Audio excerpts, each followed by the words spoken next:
It's not the taking part. It's the winning. You're not a player. You're an all-star.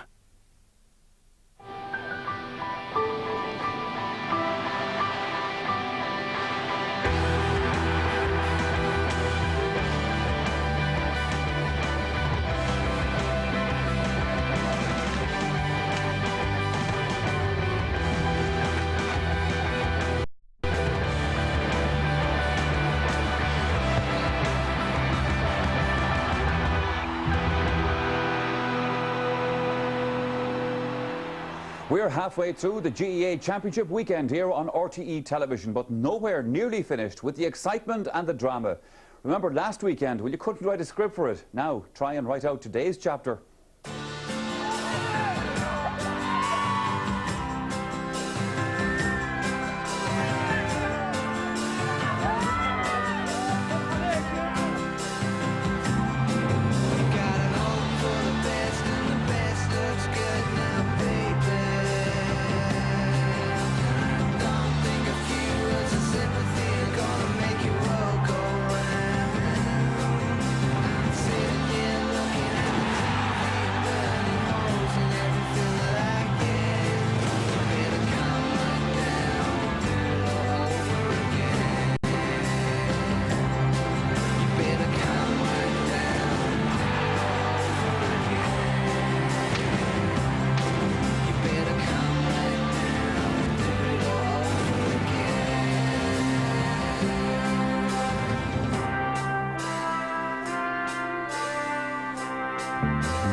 It's all go again at Croke Park this afternoon, and the day begins with the Christy Ring Cup final. Our teams today are Kildare and Westmeath.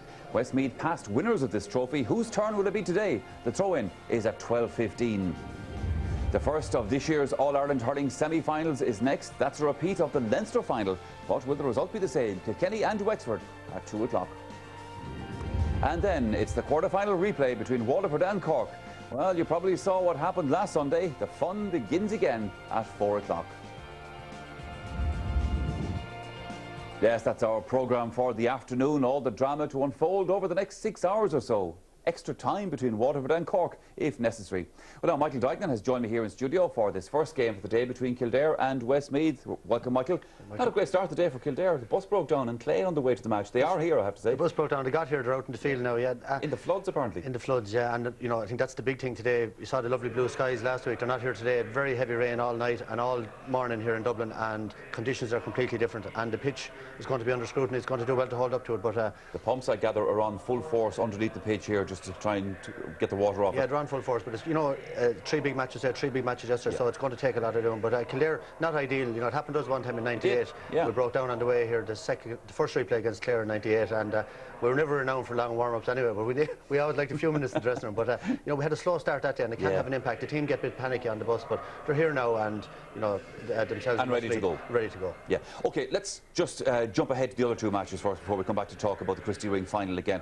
Kilkenny and Wexford. I mean, 20-1 on Kilkenny are. So the bookies are saying, listen, Wexford are not going to put another heroic here.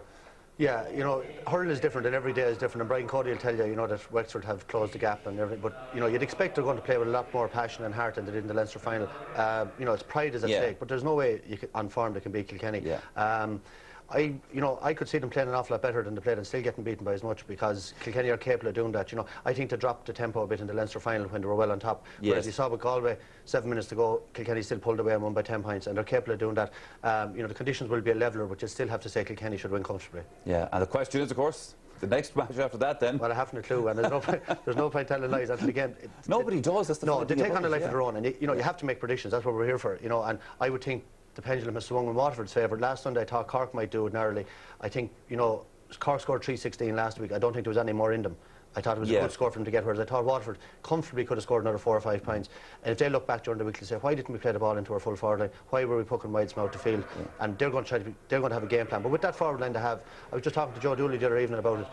You know, we probably haven't seen a forward line in our time as competent. They're all so dangerous. You know, right across, Malumphey has come of age, Paul Flynn, Dan Shanahan, Owen Kelly and Milan were quiet by their standards, but they could have scored 5 or 6 points today. So that's what makes them so dangerous, and they need to keep the ball in play, and they're going to be very hard to beat. Let's go forward to the Christy Ring final, which we're going to see. Yesterday's Tommy Murphy Cup final in football here was a great old game.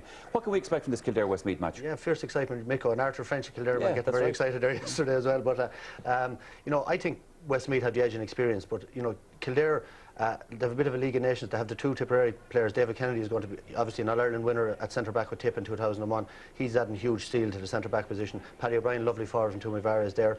David Harney and Paddy really played their club hurling with Buffers Alley and Wexford. Very high pedigree, and Billy White has been outstanding in the middle of the field, great scorer forward.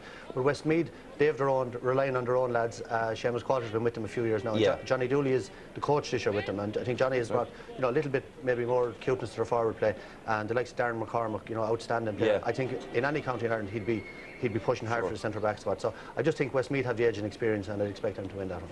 OK, Michael, well, I'm sure that you'd all like a bit of detailed information on these 2 teams who meet today in this Christy Ring final. 2 counties we don't see that often, I suppose, here on the Sunday Game Live. So here's Marty Morrissey with all the details.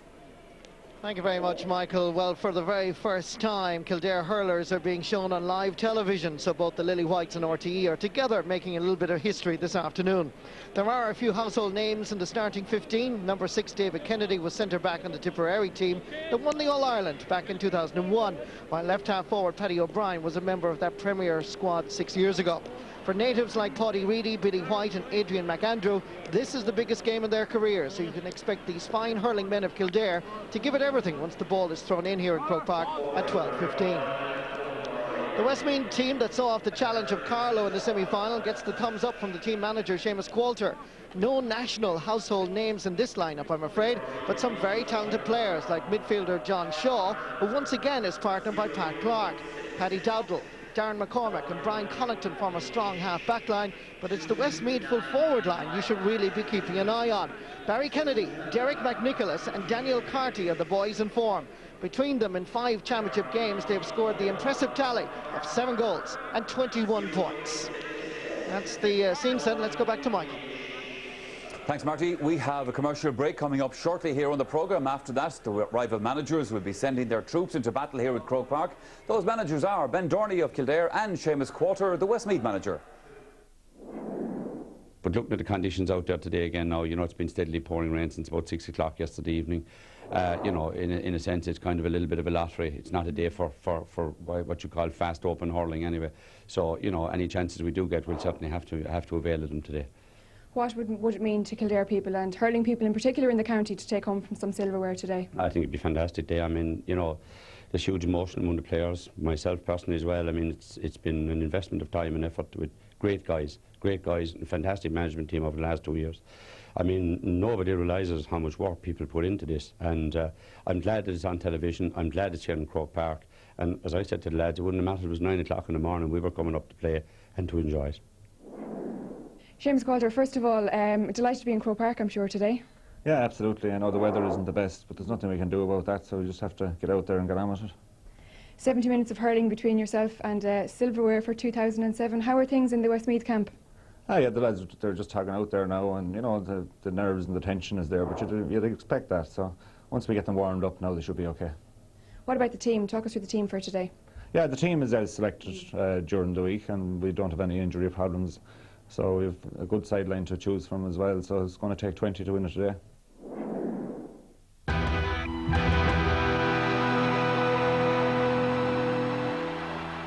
It's not a goal, it's a target. You're not a player, you're an all-star.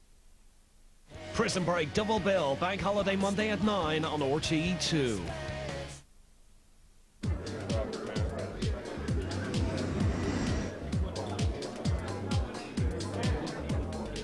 Go, go, go! This lady needs our help, and fast. She's suffering from heartburn and needs Gaviscon. She can feel the cooling and soothing already. Good job, lads. Listen. What a feeling! Gaviscon, what a feeling. The bigger the challenge, the more you need Duracell. Down go the ordinary zinc carbon batteries. Up goes Duracell. When endurance matters, Duracell lasts longer, much longer. Jump up and get a free song on iTunes with every special pack of Duracell Ultra and Plus.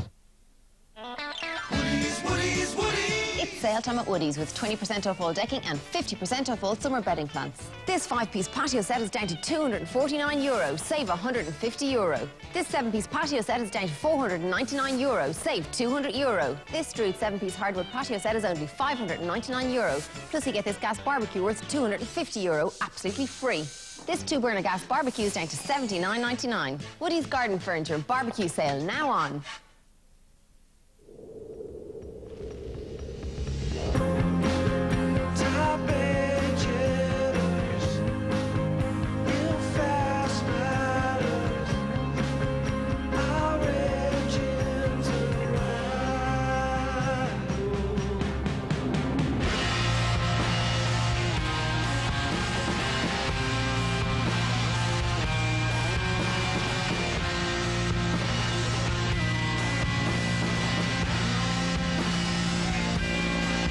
Amazing things happen high in the Rockies. Coors Light. They're not the opposition. They're the enemy. You're not a player. You're an all-star.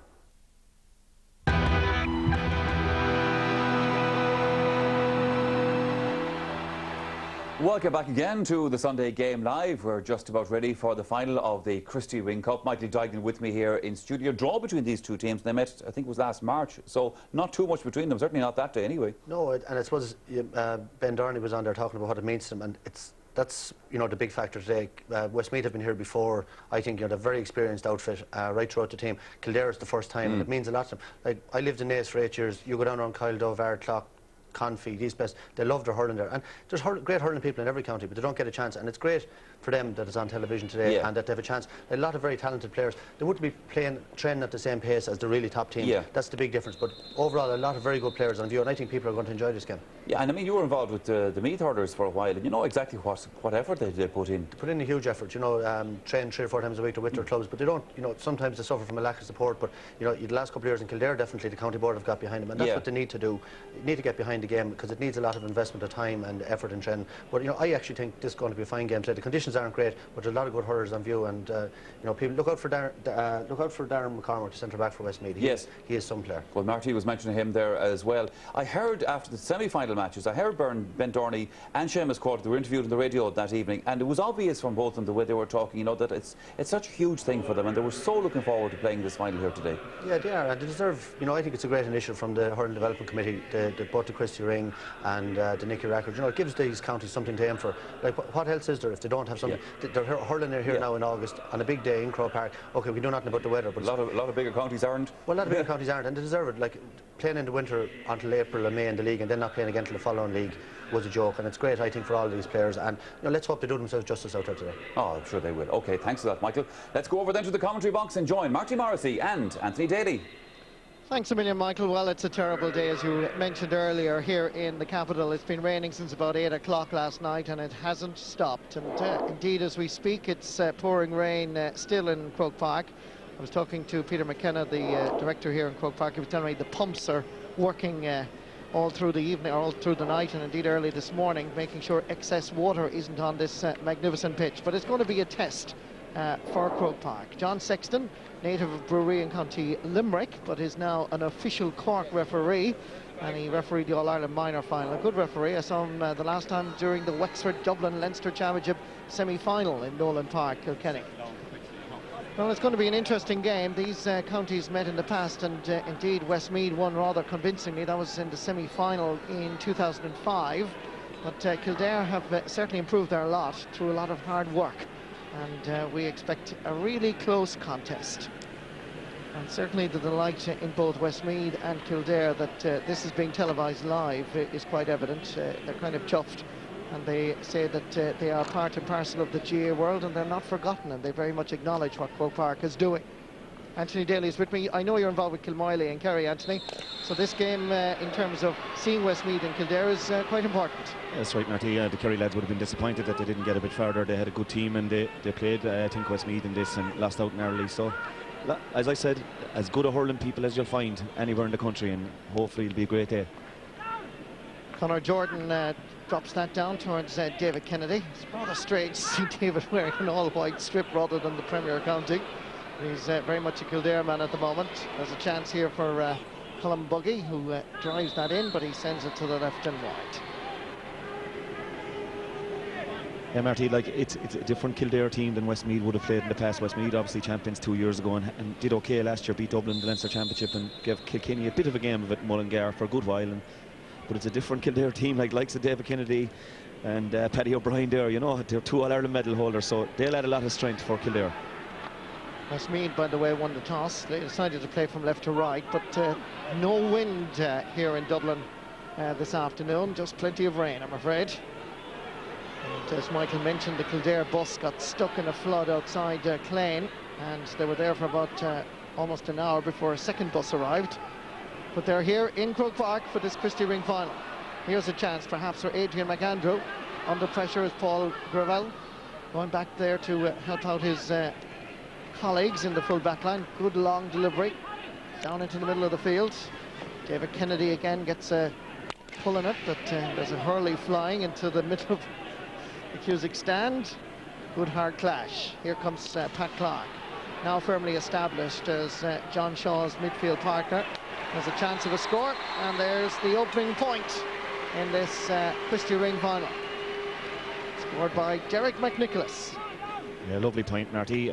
Trademark Johnny Dooley point, if you like, out in front and able to strike over the shoulder. Johnny was an expert at that, and maybe he's something he's adding to the Westmeath attacking options there. Beautiful score. Took out by Conor Cunningham. Goes down far as Paddy O'Brien. Second of the Tipperary Stars, now playing, former Tipperary Stars at least, now playing with Kildare. Kieran Dively coming through, being chased by Paddy Dowdall. Loses possession. And Westmeath relieve the pressure. Good covering again by David Kennedy, anticipating the dropping ball, giving it far as Billy White. Over the far side is the Kildare full forward line, getting plenty of ball in the early stages. One of them is Oisín Lynch, puts it onto his left, and that is tucked over the crossbar, and the sides are level. A lovely score, Marty, by Oisín Lynch. Good out in front of his man. Quick sidestep. Lovely score off the left. And you can already see the influence David Kennedy's having on the game. You know, he'd be used to playing at a faster pace than this. Even Tipperary club hurling, so would Paddy O'Brien. And that's a big advantage to them. And they also have the 2 Buffers Alley lads, which you remember, you know, they'd be one of the top clubs in Wexford, if not the top club historically. That's a big advantage as well. And those 4 players will have a big bearing on the game. First real attack for Westmeath. Plenty of Kildare defenders. One of them there is Tom Finnerty wearing number 2. However, it's Westmeath that have it. Derek McNicholas gone in around the house as Westmeath retain possession. Back outside, waiting for it is right half forward Ronan Whelan, and that is just to the wrong side of the post. Jewel player, plays his club football with St. Malachy's. Son of former star Jerry Whelan, and of course nephew of the county board chairman, Seamus O'Fraylon.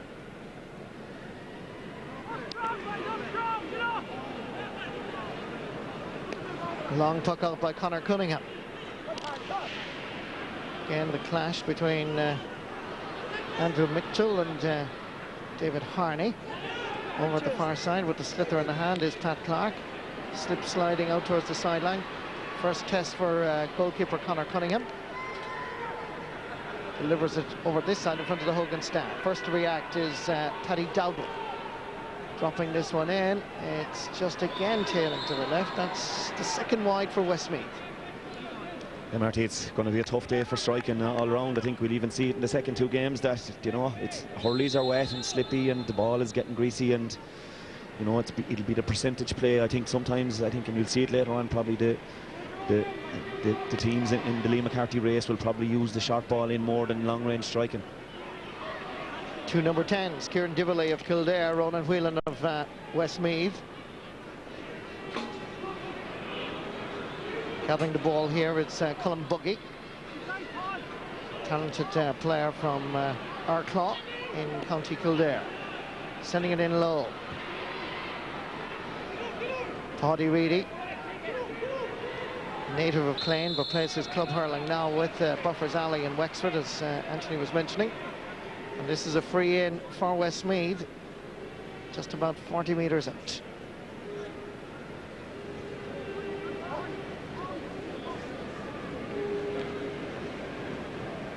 Chance for Westmeath to stretch their lead, but fairly even at the moment, Anthony, really. Nothing major happening around the field. Yeah, Kildare probably enjoying the best of it, Marty, slightly in terms of possession and that, but maybe not converting. And I'd say they wouldn't want to be giving away too many frees, because Andrew Mitchell has a great record. I know it's a tough day for free takers now, with, as I said, with the greasy conditions, but he has a great record. He was superb over the last couple of years of the frees, and you see him drilling that one straight over the black spot, and that could have a big impact on the game, and something that Kildare would want to be very careful of. Well, you're dead right. He scored 9 points in the Christy Ring Cup final in 2005, and so far in the championship campaign up to that free, 17 points on the journey here to the final. Maroon and white of Westmeath just putting their noses in front. Good block down by John Shaw. Over to the far side is Barry Kennedy from Castle Pollard. Hits the room, makes the space, takes the score. Senior hurler with Westmeath since 1995, 13 championship campaigns, and he scored 6 points on the journey here to the final. Fine point, Marty. Again, came probably from a Kildare mistake, a good puck out from the keeper, and they fumbled it, and then a good ball in space, and Barry Kennedy does the rest. Good score. That experience of 2005, I'm sure, is vital too for Westmeath. It's a nervous enough start by Kildare, and that's anticipated. They've settled reasonably well, but just a little bit of nervous the first touch, but I'm sure that will develop over time. Kildare fully motivated, I can assure you. Ben Dorney doing a very good job with the Lily Whites, manager for the Kildare side for the second season. Once again, it's David Kennedy, formerly of Lockmore Castleiney.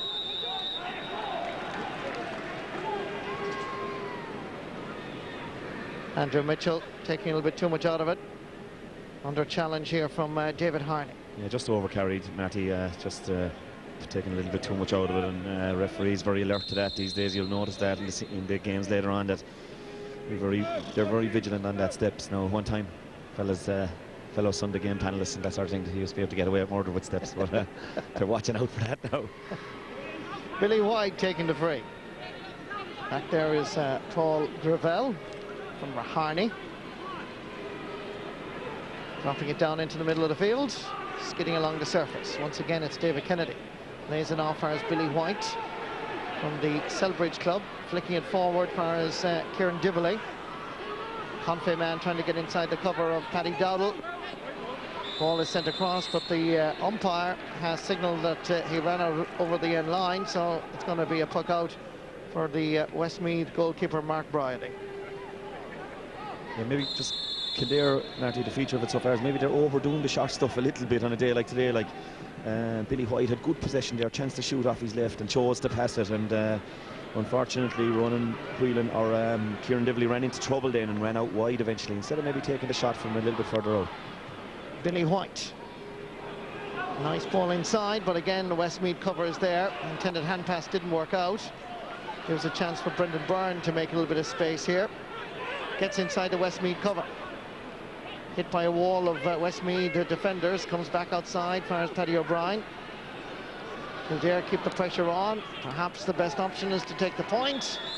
There was an effort made, but it's to the wrong side of the post. 3 wides for Kildare so far.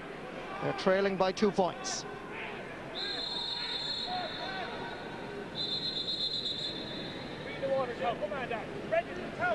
Loyal Westmeath supporters coming here to Croke Park for this early throw-in of 12:15.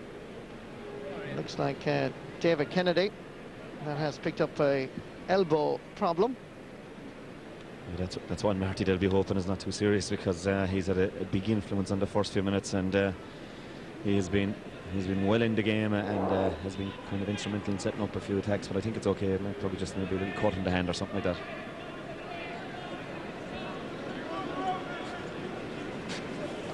David Kennedy, part of this new rule where you can play with a perceived weaker county if you're working and living there. And of course David still with Lockmore Castleiney, but now declared for his adopted county of Kildare. He's a Garda based in Maynooth. Here come Westmeath once more, back into the attack, coming through the centre. It's Pat Clark, and that will raise a white flag. Good score. Excellent score, Marty. Great burst through the middle, and that's just been the difference between the two teams in the first half. Maybe that little bit of experience of playing the Liam McCarthy last year and winning this competition 2 years ago.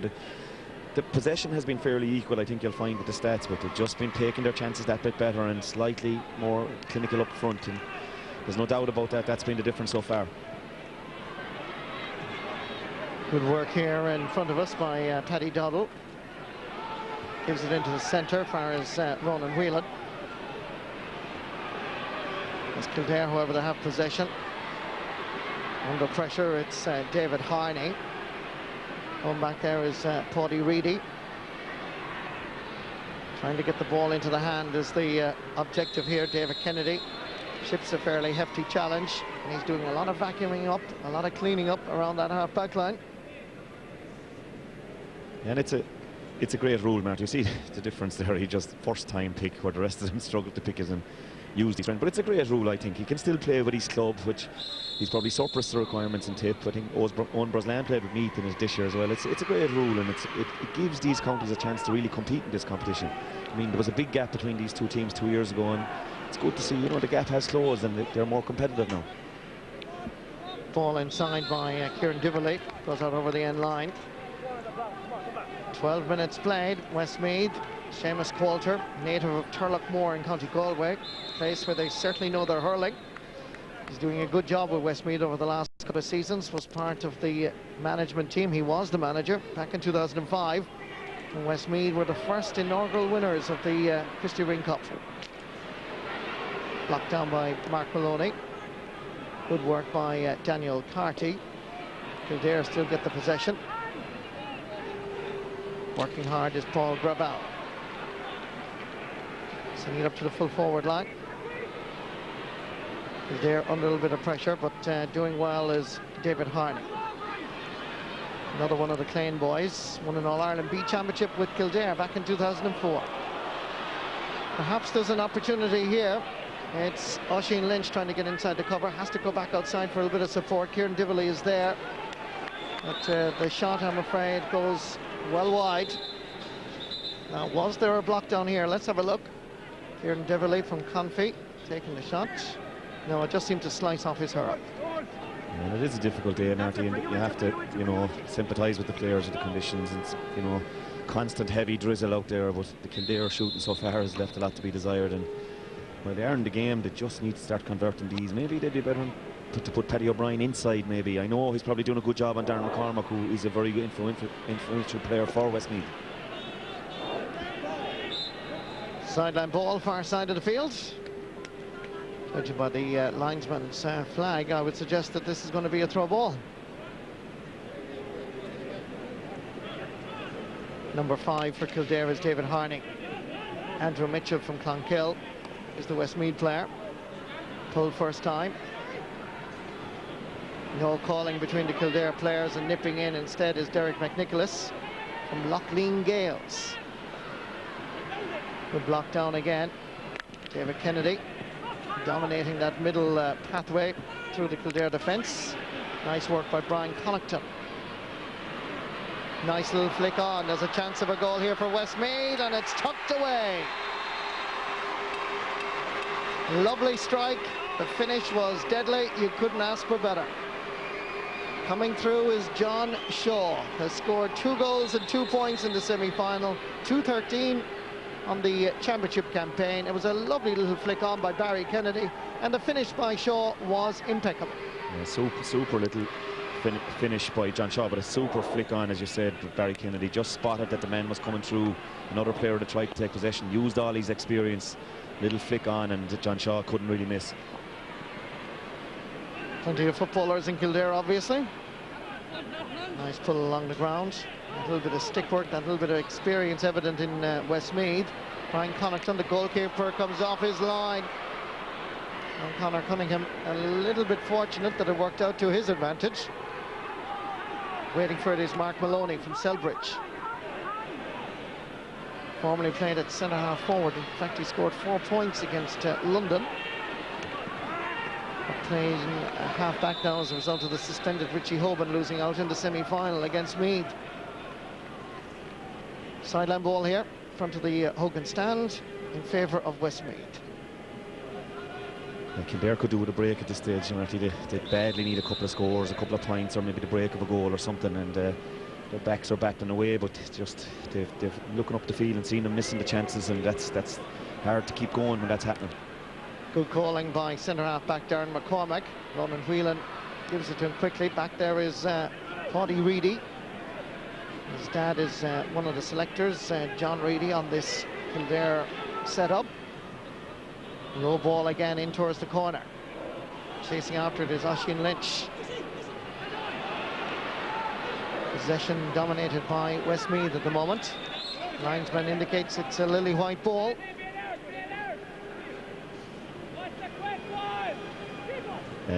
Excellent defending here by Paul Greville.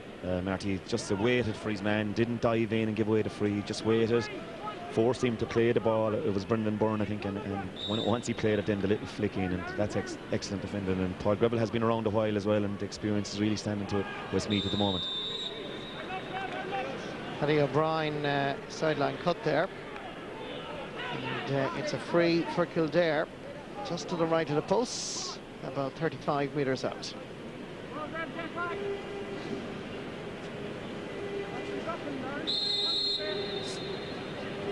Billy White going to take this. Helped Selbridge to their very first county championship in 84 years back in 2005. Good free taker. He scored a goal in 32 points, I should say, in the campaign so far. And that's tapped over the bar. A vital score, Marty. They hadn't scored in 14.5 minutes, so vital that they got one on the board there, and try and get the next couple of scores now and get back into the game. They've been well in it possession-wise. It's just the difference has been the finishing, and they need to just tack on a few scores. Puck out by Mark Bridie is sent over to that left half forward position. David Kennedy intervenes. Breaking ball comes down for Ronan Whelan. Sideline ball again for Westmeath. Ben Dorney, a native of Ballyea, he won an intermediate club championship with Neil Ronan's dad, Neil Ronan Sr., back in 1980. A very proud Corkman, and he's doing great work in Kildare. Weather conditions, of course, making it difficult for players. Yeah, Matty, really hard to hold on to your hurley, and the grip's vital at this stage, and maybe to have a good handle on your hurley as well, crucial, because easily fly out of your hands, and we've seen a lot of the striking just there again. We've seen it. Brendan Murtagh dropping this one in. Back there defending for Westmeath is Ronan Tynan. Still playing his club hurling with Toomey Vara down in Tipperary. This ball is set in, it's curling, and it's over the bar. Good score by Daniel Carty. Had to work hard for it. Score a goal and 3 points so far. And that's his first in this Christy Ring final. Yeah, lovely score, and not to be just repeating myself, Matty, but that's just the difference at the moment. Their forwards are just more comfortable to score, and it's the difference at the moment. And see Ronan Tynan now injured, and he'll be playing a fair level of hurling with Toomey Vara obviously as well. So he's another fella that will be well used to fast-paced hurling, and another guy that's injured now, so they'll be concerned here again. Let's see what happened here. Ronan Tynan going through. Oh, you can see what happened there. And Ronan Tynan actually missed the game against London due to a hamstring problem. So this is the last thing he wanted. I think it happened actually in his right leg. You can see that, well, it's both actually as I see it now, but I think it was his right leg. But great concern about the knee. And hopefully Ronan is able to continue at left corner back. I think he'd be okay, Marty. He just got, I think it was just when Daniel Carty was striking just as he landed. His leg came down on his knee. And he thought it'd be all right, I'd say. But Westmeath have are operating with a two-man full forward line at the moment. It seems to be working. There seems to be a bit of extra space down there. Puck out, comes down towards Kieran Dively. Nice pick up here by Colm Buggy. Getting around several defenders. Good ball outside. Can Kildare change the score line here? I'm afraid they can't. Remains the same. 20 minutes played. Westmeath 1-5. Kildare 2 points. But again, Marty, Colm Buggy there in a probably central position and threw a hand pass out maybe 15 yards out to his left. And fair enough, it still was a good chance for Oisin Lynch, but it's just narrowing the angle and it's making it more difficult in these conditions for them.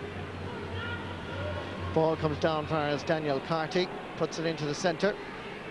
Good defending by David Harney. Won a Christy Ring All-Star back in 2005. Breaking ball favours Colm Buggy, loses the race for possession. Nice pull on the ball by John Shaw, getting it in quickly. Coming across is Barry Kennedy. Kildare under pressure, back outside far as Shaw. Flicking it inside, there's a chance here for Westmeath, looking good. Barry Kennedy getting inside, the referee says he's overcarried, and that's going to be a free out for Kildare. I think Barry should have taken his point initially, Marty. A good chance, but he sort of went for the juggler and the boys tied him up inside and he did overcarry it. You know, it was an easy chance of a point to put it, to extend the gap, and he probably should have taken that, really.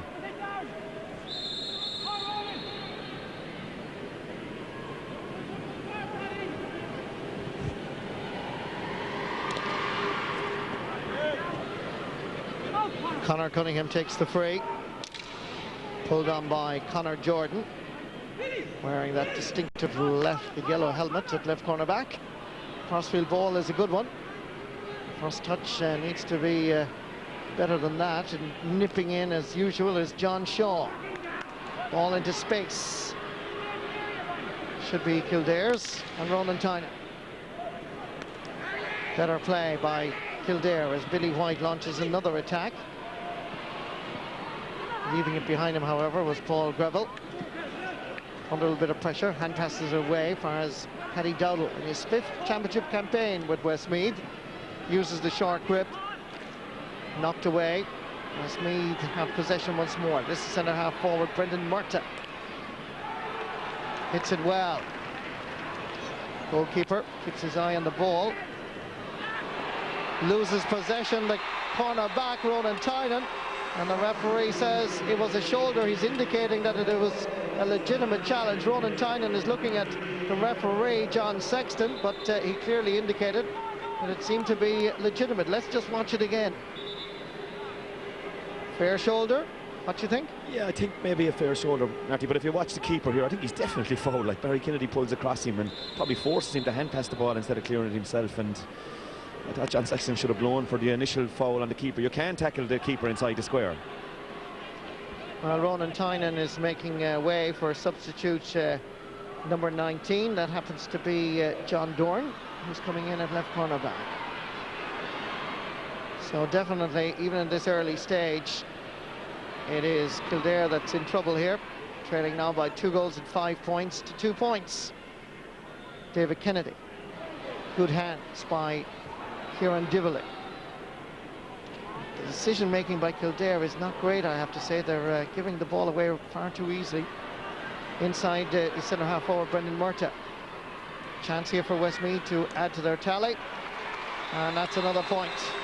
It's looking kind of easy even at this early stage for Westmeath. Yeah, Marty, lovely score by Daniel Carty, and he's very sharp. Good work by Brendan Murtagh, probably known as a footballer as well, and feeding it inside to Daniel Carty and putting it away. They're just the forwards are just sharper, and you see the opposite end. Kieran Dively winning great possession for Kildare. He has won the world of ball. I think he's probably the Kildare player that's been on the ball the most. But just he's as you said, his options not good, and going for the short pass today, and you know, better off maybe letting it into the full forward line at least. It might do a bit of damage inside, but the scoreline is ominous already, really.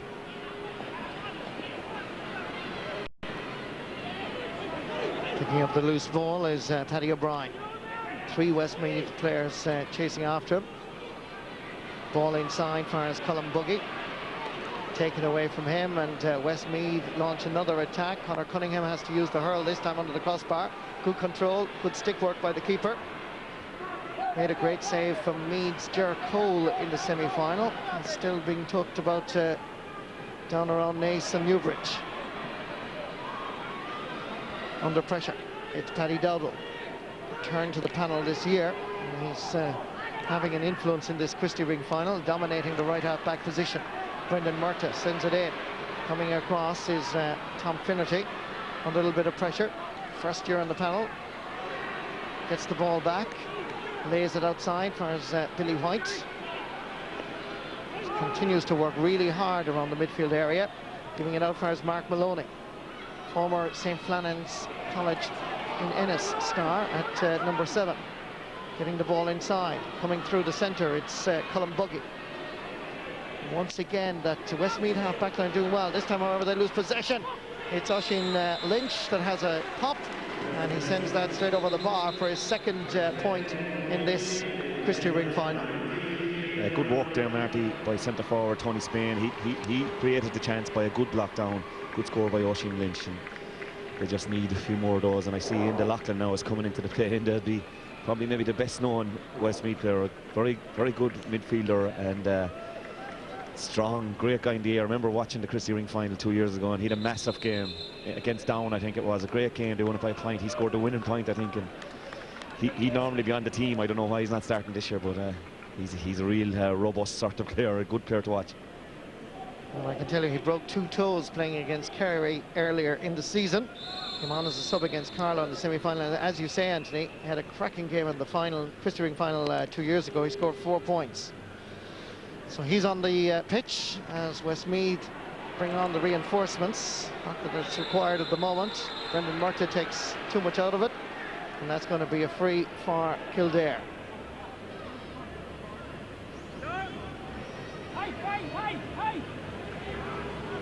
Going to take this is left half forward Paddy O'Brien. Scored 3 points in a All-Ireland Club semi-final for his own club against Ballyhale Shamrocks a few seasons ago.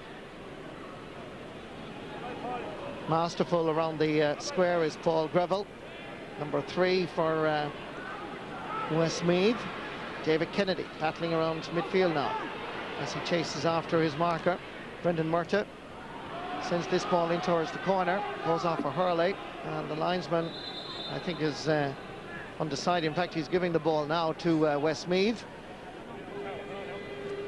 Yeah, another effective move, Marty, there from Westmeath has been to put John Shaw in centre forward and David Kennedy, and they've moved Brendan Murtagh to the wing, to right half forward, and he has been doing much better out there, and he put the ball in for the goal there, and he's been winning more possession, and that's, I mean, that's been crucial to the gap being as much as it is at the moment.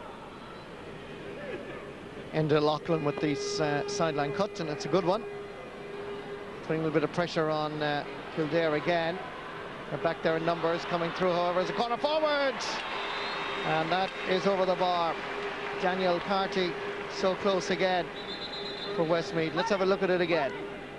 As Carty comes through here, hits a shot, and it flew over the crossbar. Wasn't much in it, Marty, between that being game-setting match. If it's not already like another goal there, would have been end of game really, and Kildare could badly do with a goal before half-time, and just the Westmeath forward just sharper, just that bit first touch and the score-taking ability just that bit better. That's Derek McNicholas. That's just getting some medical attention as the play fluctuates down towards the other end, but Westmeath defensively are very much in control. Bit of a wild pull from Enda Loughlin, but it comes down for Billy White getting inside the cover, and that's going to be a free for Kildare. Difficult enough angle just here in front of us in the Hogan stand. Billy White, of course, comes from great hurling stock. His granduncle is Martin White, the oldest living All-Ireland medalist. He won 3 All-Ireland medals with Kilkenny back in 1932, 33 and 1935. And I'm told that Billy White's granduncle, Martin White, is watching the Sunday game live today in his home in Glasnevin. So we all wish you well, Martin White, a real gentleman. I think he'll be disappointed with his grandson's efforts there. Billy sends it wide. He'd be putting down the mug of tea for a few minutes after that one, but it's just they're getting the chances and not taking them, and it's awful for them at the moment because they must be a bit demoralised at the minute the way things are going for them, and it's hopefully they can get a break before half-time. Andrew Mitchell scores the first point of the game, and that goes out over the end line and wide. A little bit of disappointment, Anthony, that the winners of this are not graduating again to the Liam McCarthy Cup. I think that's a bit of a disappointment for the counties, and it looks like Westmeath are heading for that particular achievement again. Yeah, that's right, Marty. It would be, that's what I think they really enjoyed, the experience of being up last year and beating Dublin all in bad conditions in Portage the same day. And then they had Kilkenny and Mullingar, which was a great. I was up there that night, and massive local crowd, and all the kids meeting all the Kilkenny players afterwards, and that. And it surely was very promotional for the game in Westmeath, and that you'd imagine that should be the way it should be. Ender Loughlin here being fouled, so it's a free for the Lake County, and towels are required as it continues to rain, although I must say, as I look over into the sky, it seems to be more a light drizzle at this stage, thankfully. Westmeath go in search of more scores. That just going to the wrong side of the post for Westmeath's 4th wide of this Christy Ring final. 4 minutes left. I think Kildare and Ben Dorney, the manager, will be happy to get them into the dressing room at half-time and try and redesign the game plan. Fresh air, however, by John Shaw gives advantage to David Kennedy. Going through, blocked by his opposite, number 6, Darren McCormack. Out comes Mark Bryody off his goal line. Good goalkeeping as well. Drops it down towards his half-forward line. Picked up here by Mark Maloney, switching from left to right half-back. Kildare maybe just might get a score before half-time. Picked up again by Darren McCormack, captain of this Westmeath side, dominating that middle channel. Going back here is John Doran, substitute who came on a short time ago for Ronan Tynan.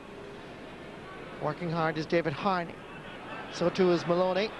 He's the number 7, and he's the man with the slither. Dropping it in. Oisin Lynch can't quite control it. Again, as the goalkeeper has to come off his goal line. Gives a quick, effective ball out versus cornerback Noel Gavin. Kildare here with a chance of a score. Umpires consult, and they say, unfortunately, once again, from a Kildare perspective, it's wide. 8 wides for Kildare. 3 points on the scoreboard.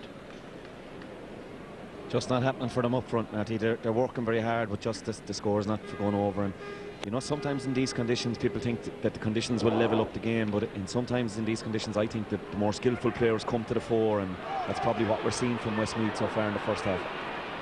3 Kildare players back here to avert any danger. Ball is picked straight off the ground. That's going to be a free for the Lily Whites.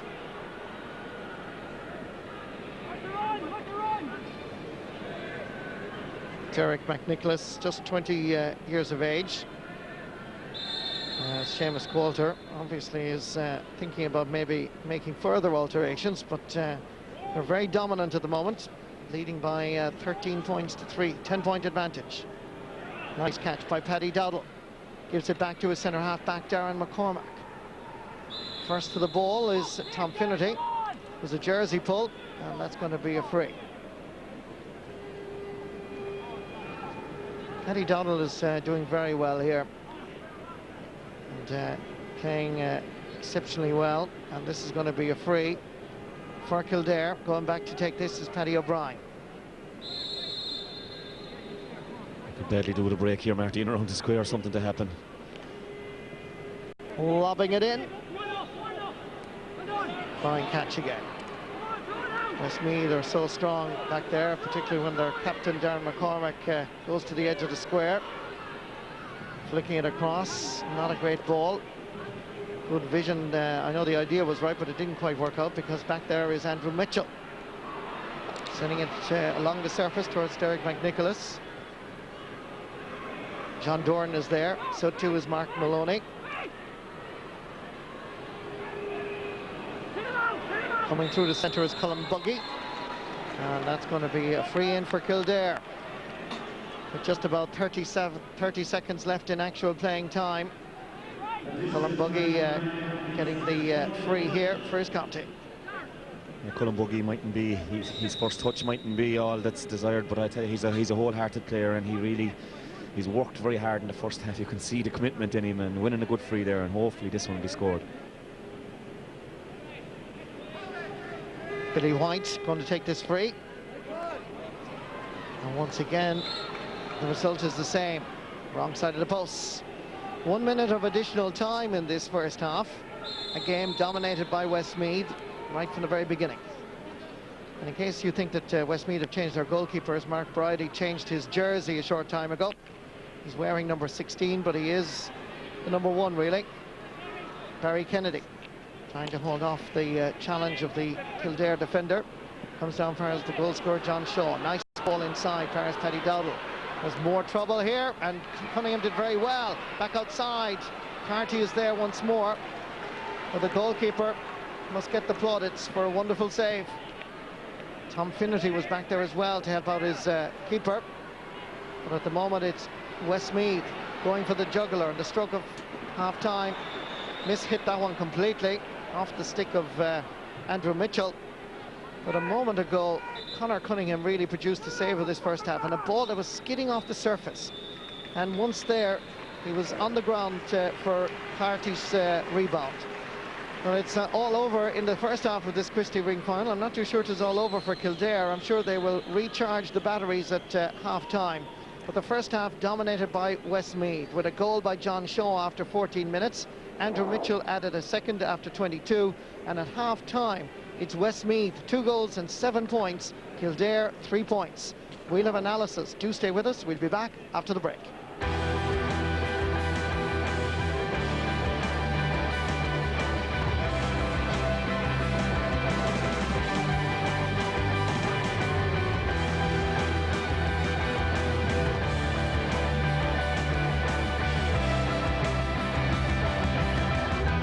It's not a goal. It's a target. You're not a player. You're an all-star. What do you want? The military has set up my husband. Caution might be the order of the day for you. I am not afraid of you. High Crimes, Wednesday at 10:30 on RTE1. Heading to the airport on your way to visit friends? We've an exclusive travel value offer on Bailey's Truffles to help you on your way. Mayday, mayday! All targets defended! Jungle formula? Pah! Jungle Formula insect repellents. Create a no-fly zone for mosquitoes and other biting insects. Oh, silence. Silence! Introducing Silence, the first mucoadhesive formula to silence snoring throughout the night. Combat snoring with Silence. Silence guaranteed or your money back.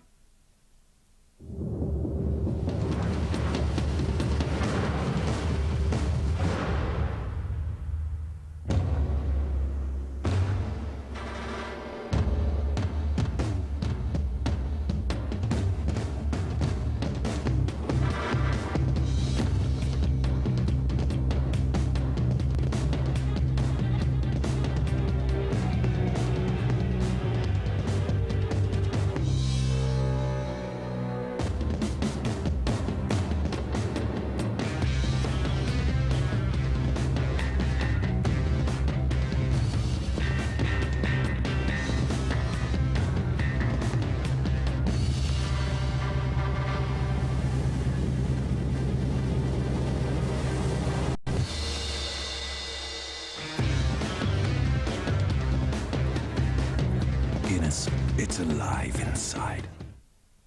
Every wedding has its challenges. What kind of sins are we dealing with here, guys? Adultery? Going out for milk when you have perfectly good jugs at home. This one Hi.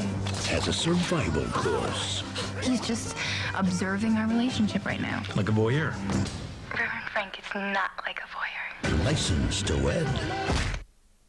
They're not the opposition. They're the enemy. You're not a player. You're an all-star.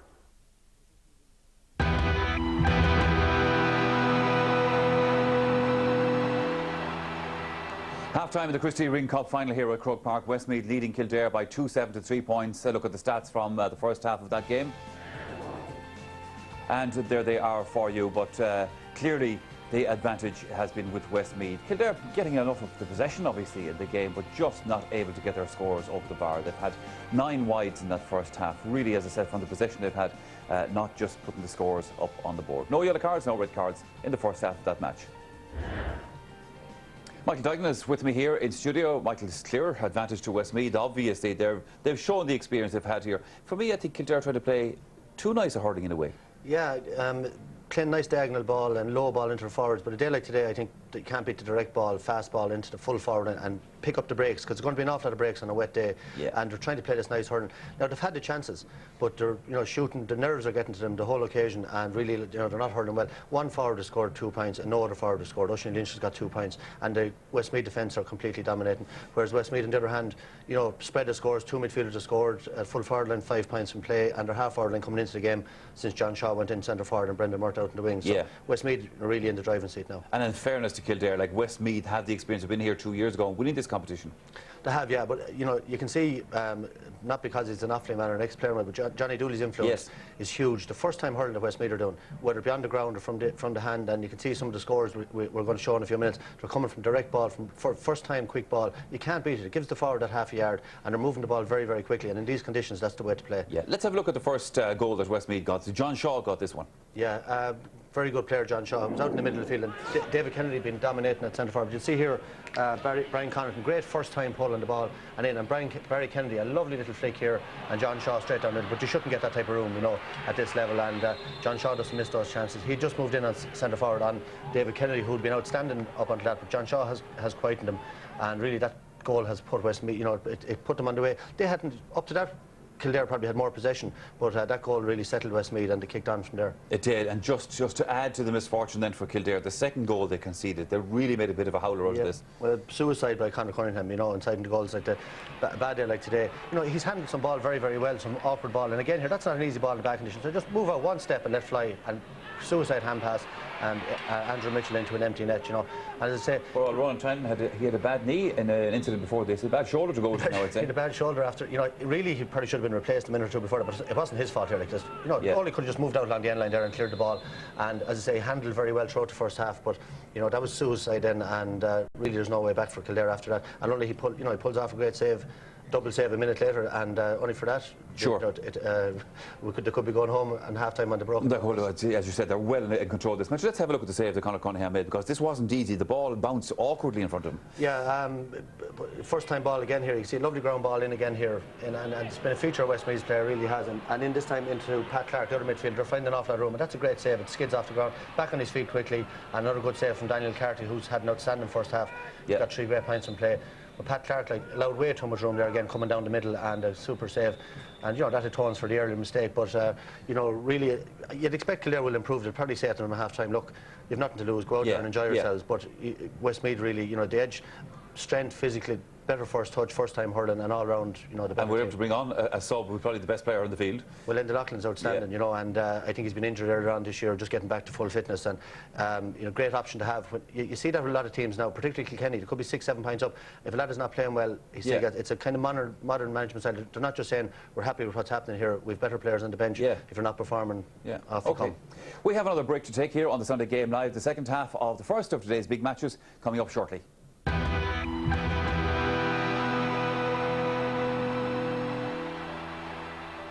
It's not a goal, it's a target.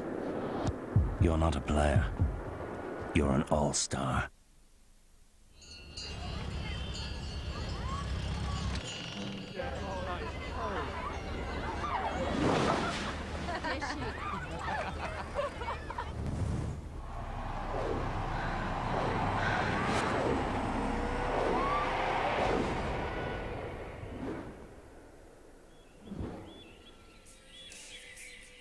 Now available in fruit flavors.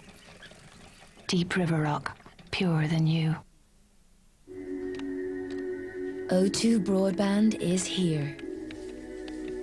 So now, you can be online in more places than ever before. This is not just broadband, it's broadband brought to life.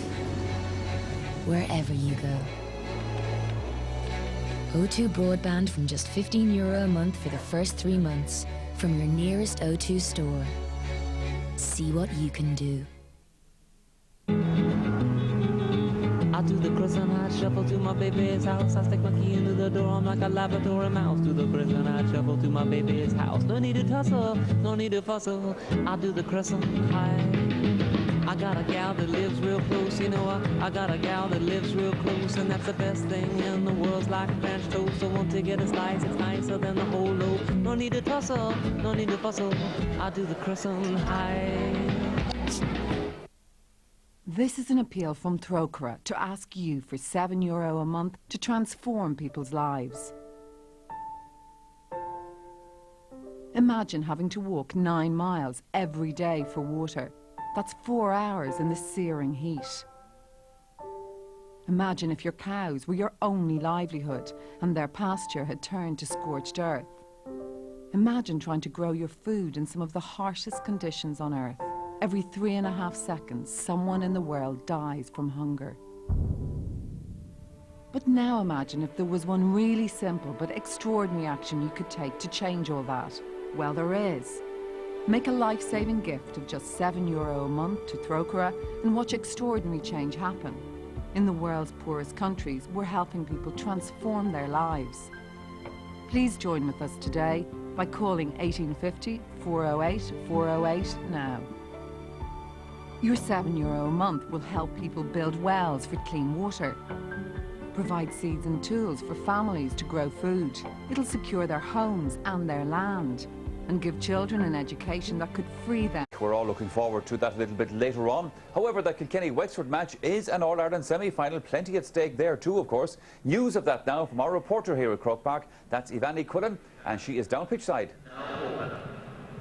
Thanks very much, Michael. Well, it's hard to believe that we're at the semi-final stages of the championship, because it feels a little bit more like a Sunday in February than one in August, but nevertheless we'll get on with it. The conditions possibly not separating the sides as much as we would have thought, and possibly not levelling the sides in the Christy Ring Cup, but might do so in the semi-final today. Wexford scored 112 in the Leinster final against Kilkenny, but Kilkenny were separated by the same margin again as well. 112 was the difference on that day.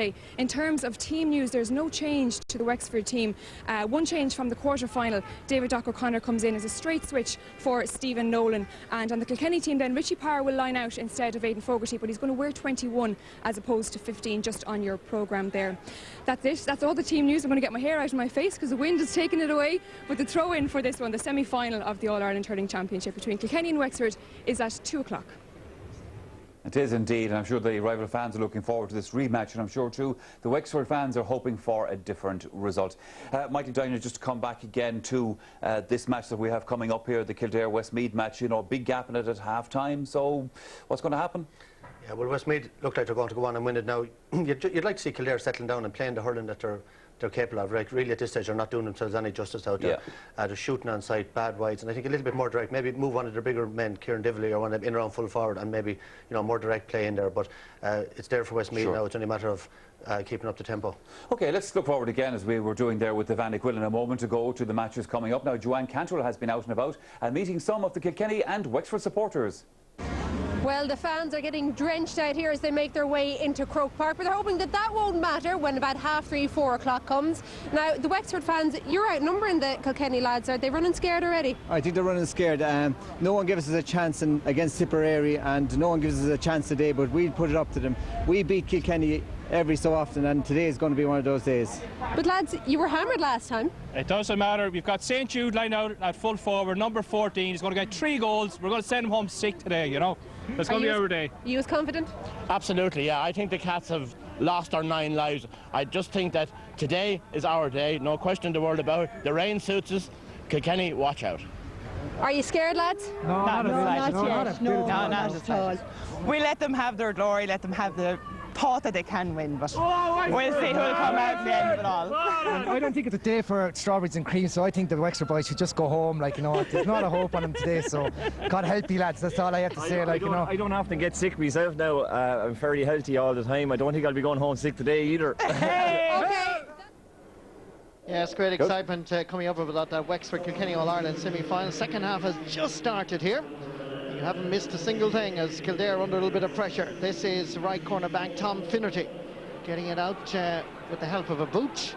I can tell you that Kildare have made one change at half-time. Richie Hoban seems to be out around midfield. We'll give you more details about that in a moment as the breaking ball comes back outside, fires Pat Clark. Westmeath dominated the first half, and I'm sure that they will say, let's stay focused. As Paddy Dowdle goes forward, kicks it into space. Chasing after this is Barry Kennedy, knocked away by John Dorn. Comes back outside to Daniel Carty, and that's over the bar for yet another point. That's his fourth in this Christy Ring final. Yeah, Marty, that's a class score by Daniel Carty. That'll do justice to any of the games they're going to follow up. You'll see John Milan or Kieran Murphy or someone, maybe Eddie Brennan scoring one like that, and you'll say fantastic score. That's a brilliant score on the run, wet ball, and just the difference again between the teams. And Kildare need now, as Michael said, to come out and play for pride, and they didn't really do themselves any justice in the first half, and they need to come out, and I'd say probably a bit of stage fright involved as well, so they just need to come out and have a real go now, maybe try and win the second half from their own point of view. We await further developments. It's going to be a line ball for Westmeath. It's going to be Enda Loughlin who's going to take this. Playing around the half-back line midfield area. Good sideline cut as well. Down fires John Dorn, who's done well actually since coming on at right corner back. Down fires Andrew Mitchell and Paddy O'Brien it is, and Paddy is fouled, and that's going to be a free for Kildare. This again going to be taken by Billy White. Scored 1 point so far in this game from a free, has missed a few unfortunately. This will be an important start of the second half for the Kildare lads if he can put this over the crossbar. Hits it well, it's looking good from here, and it's over the bar. Fair play to him, Marty. Stood up to it again after missing a couple, you know, and that was 65 yards out, and that's a good strike, and fair play to him for having the courage to stay with it anyway, and, you know, stick to his conviction, and good score.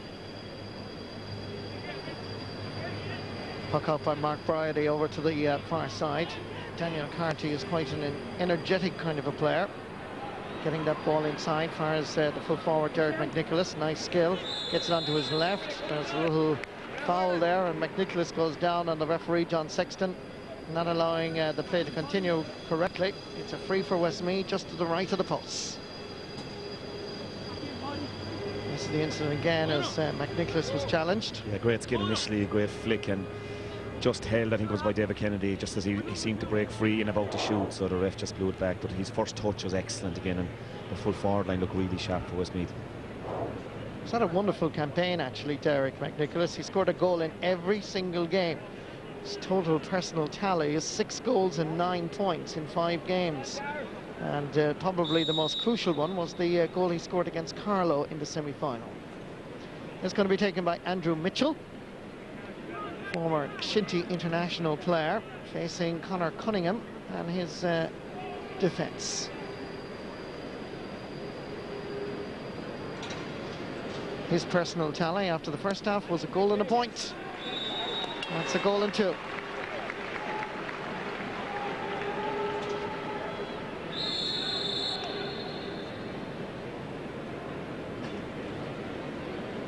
So just confirmation, Richie Hoban came on at half-time for Tony Spain. Tony was lining out at centre-half forward for the Lily Whites. And back come Kildare once more, dropping this one in, but posing no problems for Westmeath.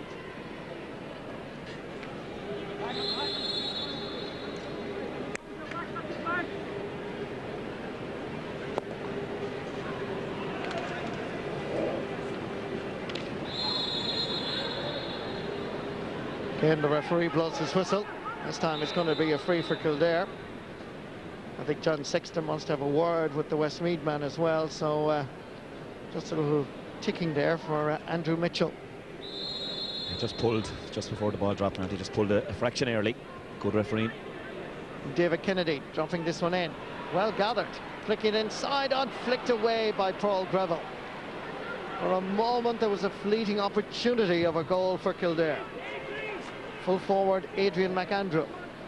Difficult enough angle, but the goalkeeper is certainly signalling it wide, and the umpire does it now. Yeah, crazy shot really by Adrian. But there, you know, he's on the 14-yard line over in the corner. If they go over, brilliant, but about 1 in 10 will go over, especially at this level. So should have put it back across the 21. They need a goal at this stage anyway. Further confirmation of substitutes there. Adam Price coming on from Noel Gavin, and it's Loughlin that's coming through the centre, uses the short grip, and that goes straight over the bar. They have that extra bit of class, Anthony, don't they? Yeah, stamping his clay. And the Loughlin fine player, Marty. I'd say would have played county hurling with most counties, and showing it there, shortened up the grip, and a lovely score. Brendan Murta in Clonkill, sending it up towards Barry Kennedy and company. David Kennedy, his opposite number, marking him there, sending it in towards the centre, where John Shaw is having a fine game around the middle of the pitch. That's another point.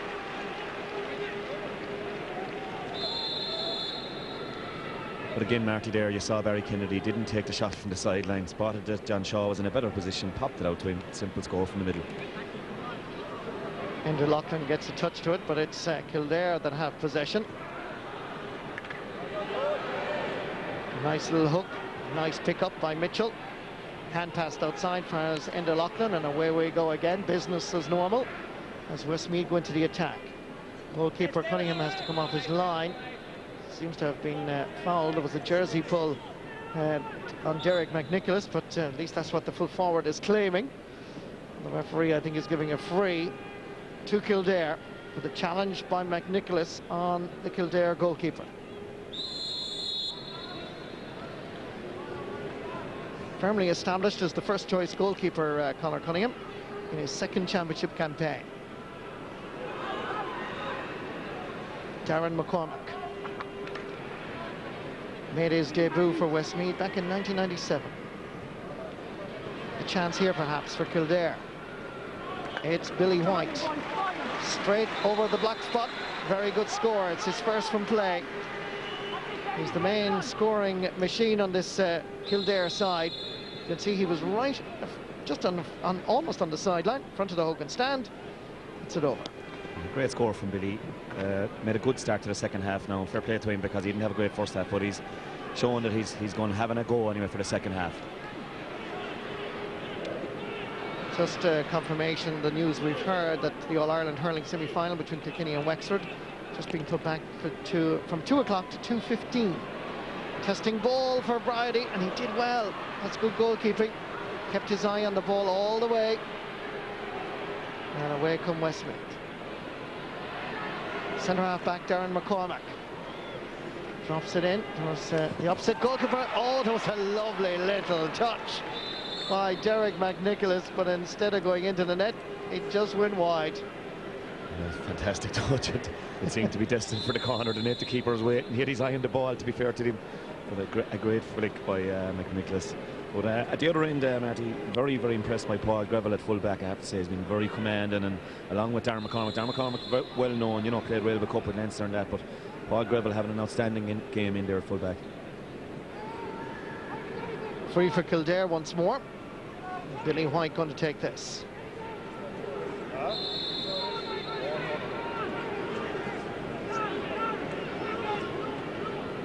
Once again, it's Billy White.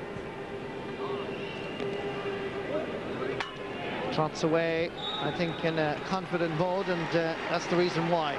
Smack over the crossbar for his fourth point. 3 from frees, 1 from play.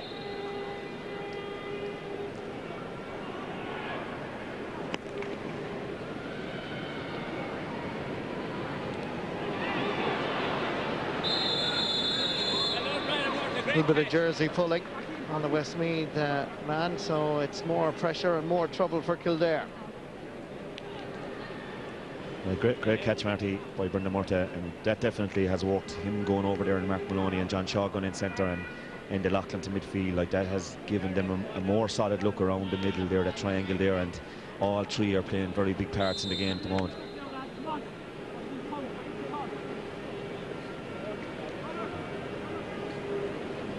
It's Andrew Mitchell that's going to take it.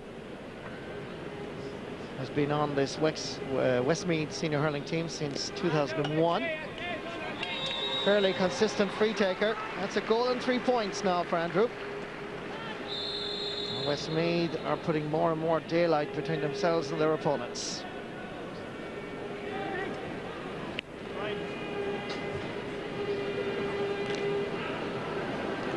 John Shaw got the hurley to it, but he suffered in the process. Coming out again is Paul Greville. As Anthony mentioned, he's really playing well at fullback. So too is Darren McCormack. This ball is dropping in. Cunningham has to come off his goal line. He's a confident goalkeeper, in fairness to him. Gives it out for as David Kennedy. Drops it down again. Good catch by Darren McCormack. Certainly was the player to watch before the game started, and he's fulfilling that promise. John Hoban knocks it inside for Kildare. And going down is Paddy O'Brien.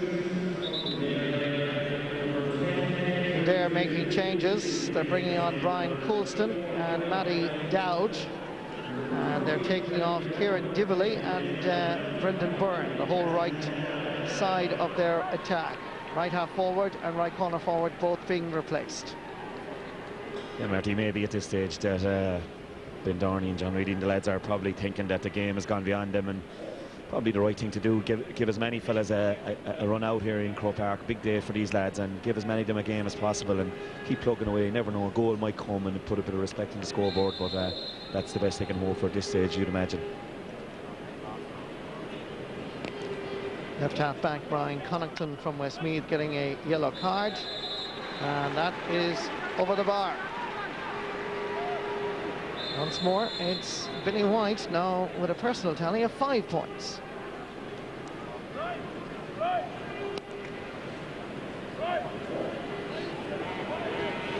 Confirmation as well that left half back Brian Connaughton got a yellow card. Ball sent forward for as Brian Colston. Once more it's Paul Greville that goes across to help out his colleague. That is Adam Price. Came on earlier for Noel Gavin at right corner back. Enda Loughlin has that swagger of a really good hurler, can hit it left or right. Daniel Carty is also playing well for his county, giving it back, and that's right over the crossbar by John Shaw. It's a goal and 2 points for the midfielder from Raharney. Captain of the team that won the Christy Ring Cup back in 2005. It's target practice at this stage, Matty, and they're spreading the ball well. Great ball from Enda Loughlin to the far corner, back out to John Shaw, who has done very well on David Kennedy since he went in there. At this stage, you'd imagine Kildare should say maybe throw Paddy O'Brien, you know, in full forward, or you know, hope that he might get a goal. I mean, when he came on for Tip in the 2001 All-Ireland final, so you know, he would have maybe the chance maybe in there that if he got the ball he might get a goal, and they really need a goal at this stage to put him respect on it. Andrew Mitchell. John Shaw coming through. Good vision, tapping it inside for Barry Kennedy. Good defending again by fullback for Kildare, Paddy Reedy. Left half back, Brian Connaughton. Switching direction of play over far as Daniel Carty onto his left, and that's also looking good. It's 5 points for Daniel Carty, each and every one of them from play. Yeah, if there's an all-star Christy Ring team this year, Matty, Daniel Carty is a certainty for the year, because he really looks a sharp corner forward, and another fantastic score. Johnny Dooley again, as I say, and you can obviously see the coach, and Seamus Walter has obviously done great work over the years with Johnny Dooley. You know, they had good coaches in the past, but Johnny Dooley obviously good forward, and probably the drills very good in training, showing that sort of stuff. Ball inside by Conor Jordan. Daniel Carty with two Kildare defenders around him. Eventually it's cleared out around midfield. Colm Buggy. Perhaps something will come of this. There's a pull across the Kildare man. Referee John Sexton is absolutely correct. That's a free in for Kildare, and no doubt Billy White.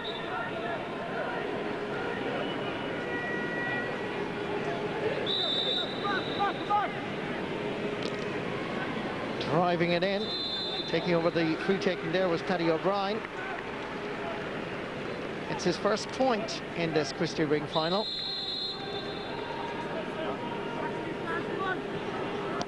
Scored 3 in the semi-final against Meath in a pretty tough and exciting game. And that's going to be a sideline ball for Westmeath, far side of the field.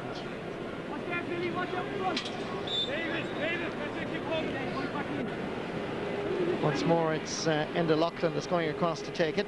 Made his debut back in 2003. Fully recovered from those broken toes now, and you can see the Kitog well able to hit a sideline ball. This one is dropping in, just to the right of the post, knocked down. There's a chance here for Westmeath, and unfortunately judged the angle a little bit too tight. That means that Westmeath now have registered 7 wides in this Christy Ring final. Brendan Murta twisting and turning, causing problems for Kildare. Backfires John Shaw, lobbing this one in, but again just off target. The radar just going off a small bit there. Marty, a couple of wides there that they weren't having all along, and 2:14 at this stage with roughly 20 minutes to go was good scoring on bad conditions. Puck out by Conor Cunningham. I think the rain has eased off. I don't think there's raining at the moment. And once again, it's a free. Here's Johnny Dooley, looking fit and well, and very determined that Westmeath would win this Christy Ring final. And as Anthony was saying, is a vital cog in Seamus Coulter's management setup. Good to see people like Johnny Dooley staying involved and getting involved in the management side, as that ball from that sideline cut goes to the left and wide. Well, Johnny would be a big advantage to them, Marty. You know, they had Justin Campbell for the last couple of years. He did a great job. Another very good wing forward, and but Johnny, you know, he'd have that great off-league forward craft, and you know, for Westmeath to develop, it'd be very important that they'd listen to a fella like that, and he'd be top class at it, I'd say. And obviously, from an off-league point of view, he's probably gaining a good bit of experience maybe for days ahead. Do you know something that we don't know about, Anthony Daly? We'll have to go to Michael Dignan on that one after the game. Sideline cut into the centre. Again to Enda Loughlin. Good substitute to have, I must say. He's made a huge impact since introduced. Daniel Carty has been performing right from the very beginning, under pressure here. Loses ounce in terms of possession. Enda Loughlin comes across, he's waiting for the break, reads it well, lays it back for Conor Jordan. His 3rd championship season, member of the Westmeath under-21 football and hurling teams this year. Back again for his Billy White, who's helping out his very much beleaguered defence. Enda Loughlin changed his direction, back onto his left. It's 2 against 2 here. And who has it? It's the full forward, it's McNicholas. Oh, that's a great block down by Paddy Reedy. Sturdy fullback. Impressive at number 3. Giving it plenty of distance. Chasing after this is Colin Buggy. And again is Paddy Dowdle, another one of the impressive Westmeath performers.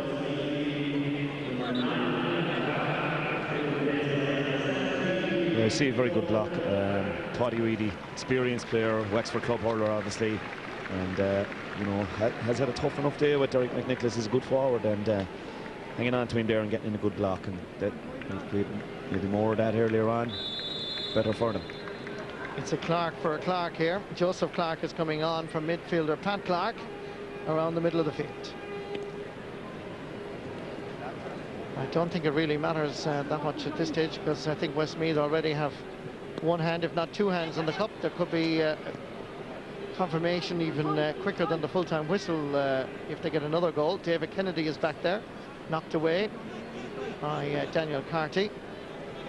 Gets it up, nice hand pass back, nice stick work by John Shaw. Looking for perhaps the runner outside, drops it in, but nobody can reach that. Another wide for Westmeath. They've now reached the number 10 on that particular statistic. 16 minutes left in this Christy Ring Cup final. And it's all Westmeath as Enda Loughlin drives it in, and that is going wide. Westmeath really are proving that, you know, I mean, they're probably way above the standard of Christy Ring and probably not quite yet good enough to play the Corks, the Kilkennys and the Wexfords.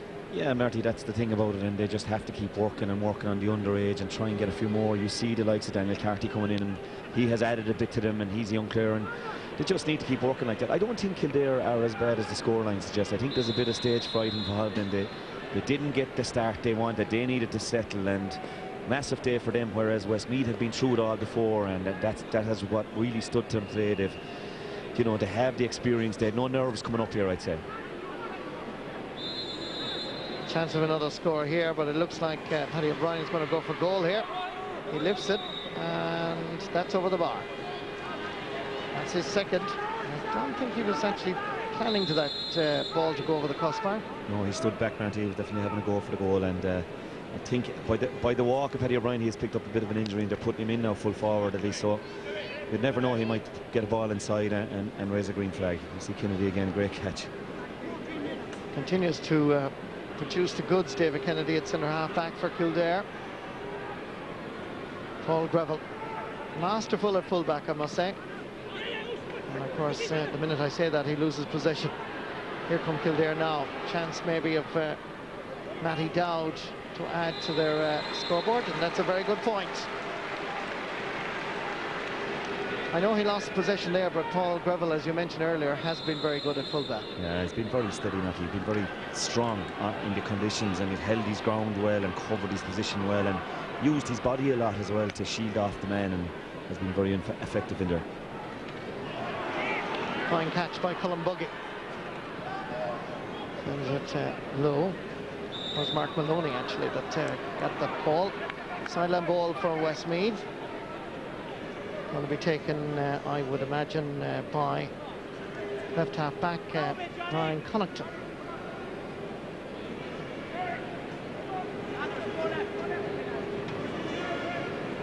Ex-minor and under-21 star for his county. Here's his football with Killucan. Pulled on by Andrew Mitchell.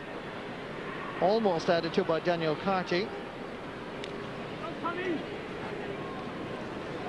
On back there was Tom Finnerty.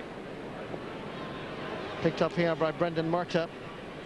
Sending it in low. The intended pass didn't quite work out. Barry Kennedy is there. Referee correctly blows the whistle. It all came from a sloppy pass that was never quite intended for the Westmeath forward to reach. Let's just watch it here again. I think it was John Doran, the sub, one possession back of Barry. No, that's the free, but just earlier he had one possession and tried to give a little pass out to David Kennedy, who was loose, but Missy just topped it and created the problem for himself. John Doran is there for Kildare. Referee blows the whistle.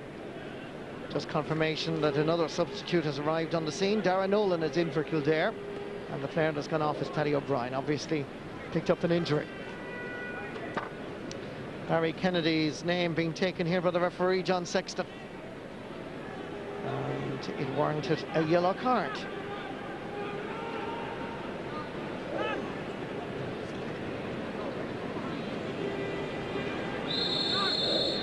So from where the ball landed, this free going to be taken. Just a few centimetres inside the Kildare half of the field, as you can see. They need goals here. It's dropping right in and over the crossbar. Billy White again taking over the free taking. That's 6 points for Billy White this afternoon. Billy White, Marty, is obviously a very good free taker, but you look at the video and he'd say the first half, where was the radar for him, because he has shown in the second half he has scored some fantastic frees. Under pressure, Joseph Clark. Advantage Kildare. It could possibly open up the Westmeath defence, and the referee has blown his whistle for a challenge.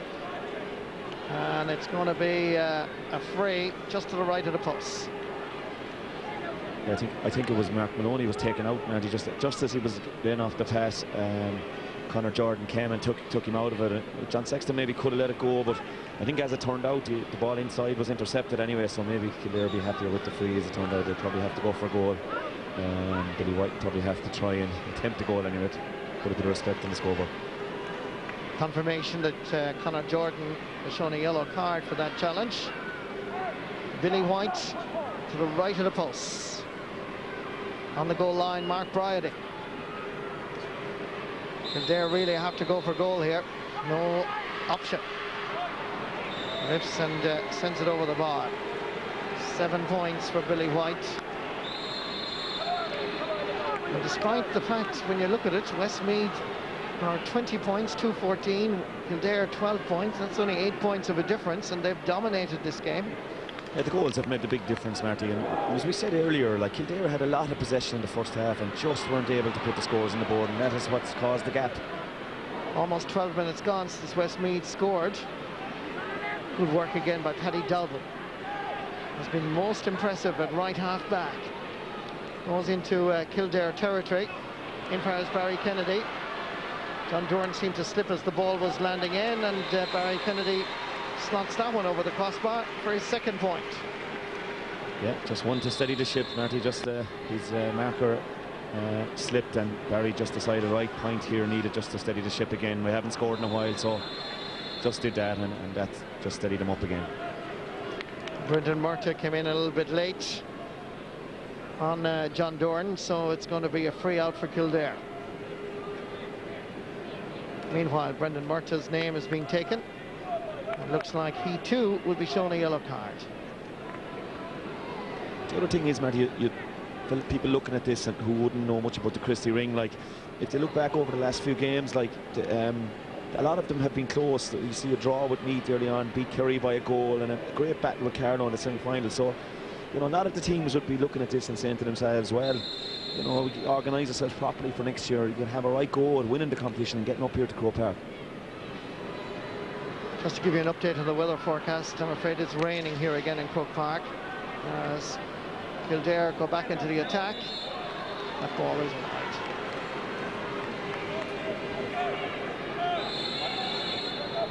Seven and a half minutes left in this Christy Ring final. Right from the very beginning, it's looked that the cup was destined to go down towards Mullingar and various parts of County Westmeath. It's certainly, talking to the chairman of the Westmeath County Board earlier, Seamus O'Frailon, the win back in 2005 was hugely significant for the promotion of hurling at underage. Lots of young boys and girls took up hurling at under 12 and under 14 level as a result of that win, and I'm sure that as they head for yet another achievement, that it will have a similar beneficial effect. Kildare will continue to strive. They're not out of it yet, by the way. 7 minutes left. You never know in a game of hurling. Over towards this side, towards Darren Nolan. A goal could make a difference. He takes his point using the short grip. Perhaps I'm just an optimist, Anthony. Maybe, Marty, yeah. It's probably looking a bit grim for them. But as you say, if that was a goal, maybe probably half-hearted effort for a goal. He put it over, and it's keeping the scoreline respectable. And if they could get level on points even in the last few minutes, it wouldn't be so bad for Kildare. And they're probably just regretting the first 20 minutes. Sideline ball for Westmeath.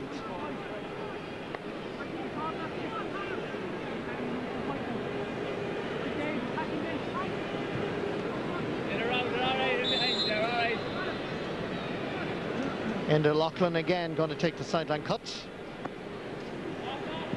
It's well behind it. John Shaw coming through from midfield. Usually means trouble for the opposition.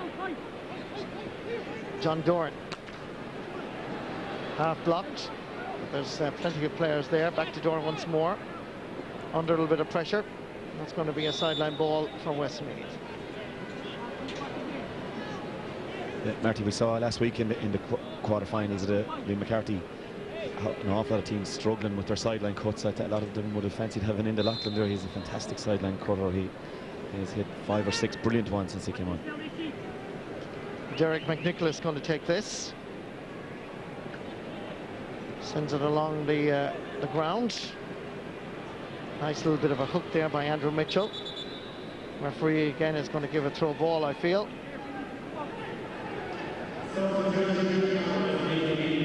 Westmeath continued to make changes. Ryan Smith is the player that's coming on next for Westmeath, and the player that's going off is Brendan Murtagh, who'd just been shown a yellow card just a few minutes ago, so obviously Westmeath not taking any chances. Yeah, I think just running down their subs really at this stage. You see Seamus Quater having a chat with all the lads coming off, saying, look, we're just well done, we're just giving the lads, you see it here now, he's just saying, fair play to you, Brendan, we've the job done, and you played your part, and we just want to give a few of the lads a run, and that's great to see as well. And it's a day out in Croke Park for fellas as well, and that's fantastic for them. Another sideline ball for Westmeath. Ben Dorney is doing great work for Dublin. His son, actually, Kieran, is a really talented player. He came on as a sub last night for the Dublin Miners. They lost to Cork by just 3 points.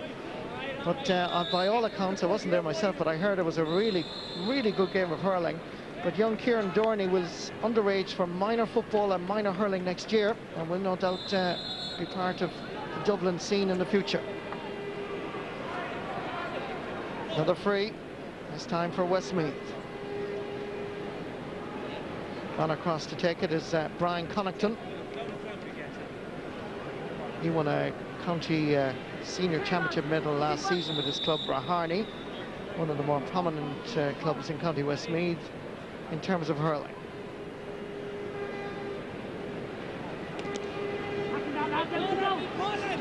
Dropping it in. Plenty of Kildare defenders there to avert any danger. And Loughlin again comes through. Billy White puts the pressure on. Still in the field, not anymore. Going to be a puck out for Conor Cunningham.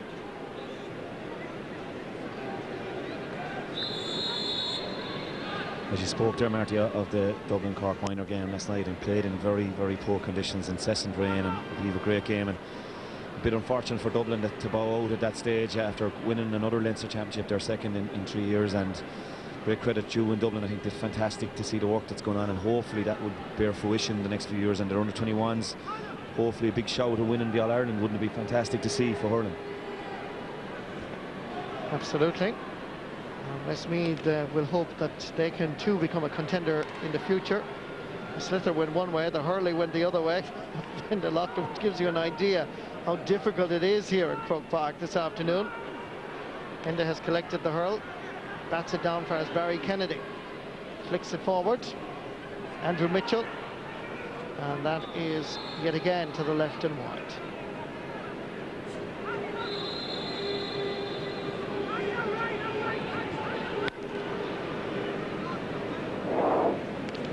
Conor Cunningham sends it over to the far side.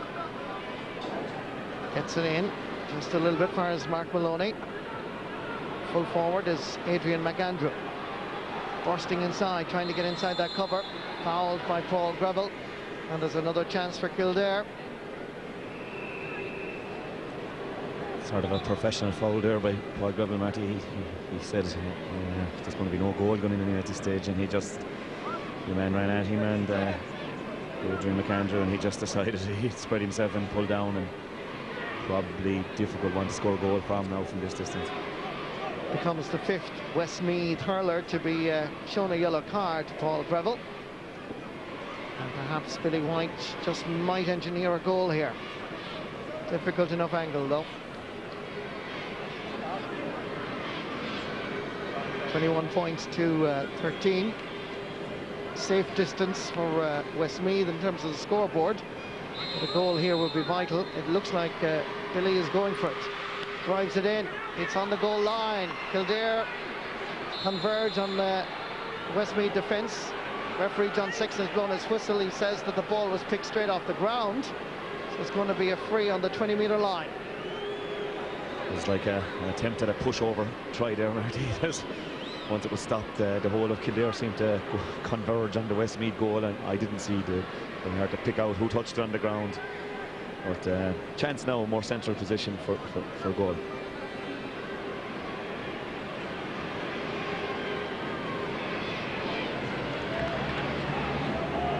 Billy White stands over this. He scored 7 times in this Christy Ring final.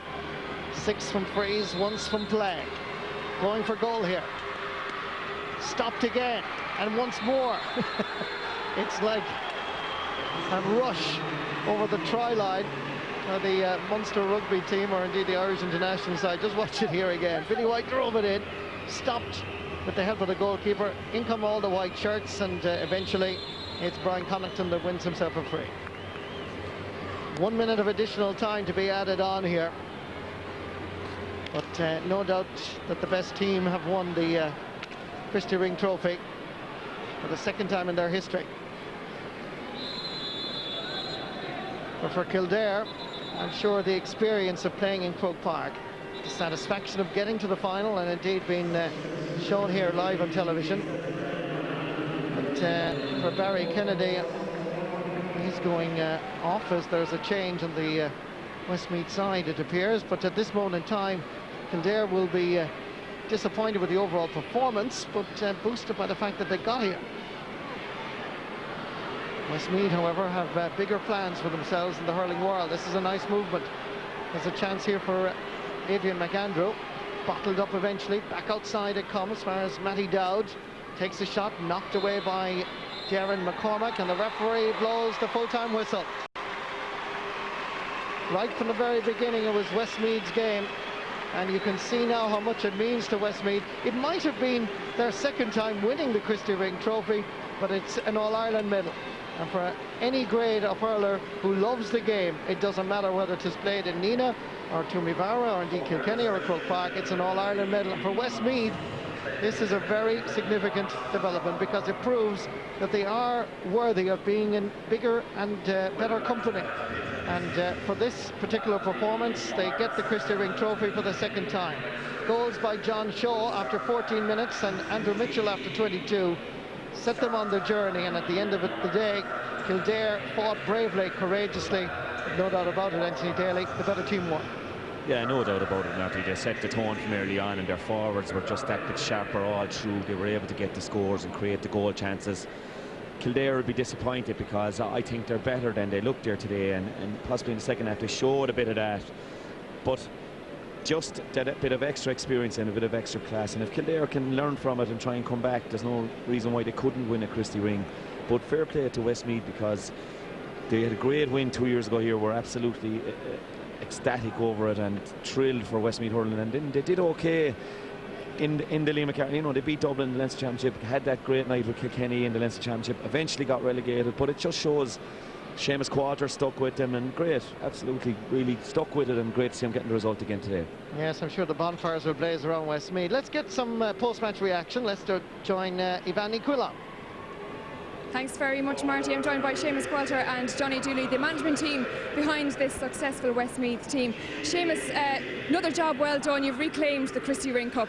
Yeah, conditions are very poor out there and very slippery, but we scored 215 and we'd be happy with that. I know there was some patches of play in the second half that wouldn't have been the best, but you know, conditions out there were very slippery, and you know, to score 215 was a good feat for today, I think. Looking at the semi-finals of the competition, they were very tight. Were you expecting a closer encounter this afternoon? Absolutely. I think the couple of goals we got in that half-time, coming up to half-time, gave us a bit of breathing space. And we knew if we could batten down the hatches for the next 10 minutes into the half, it would be harder for Kildare to come back. But yeah, we're delighted with the performance and delighted with the win. Absolutely. Johnny, you must be very proud from both of your points of view of what you've done today. Yeah, absolutely. They're a fabulous bunch of players. From the moment I went in anyway, I had no trouble with them. And, you know, like, there's some lovely hurlers. You can see out there yourself, there's some lovely touches, and as good as that's in any county in the country. Kildare had a lot of possession. Was it the difference? Was the forwards the difference on the... Yeah, our inside forward, we always knew if we got enough good ball into the inside forward line to do the damage, and they did in the first half. Okay, we phased out of the game for a little while, but you know, when we got the right ball into them, they took their chances, and that was the difference between the two teams.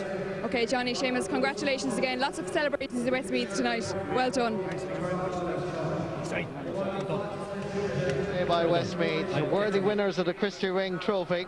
Full-time score here in Croke Park. Westmeath 215, Kildare 13 points.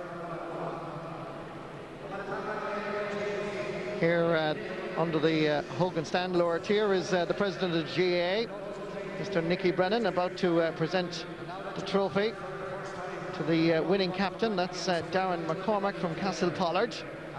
He's been centre-back or indeed midfield for the Lake County for the last 8 or 9 years now.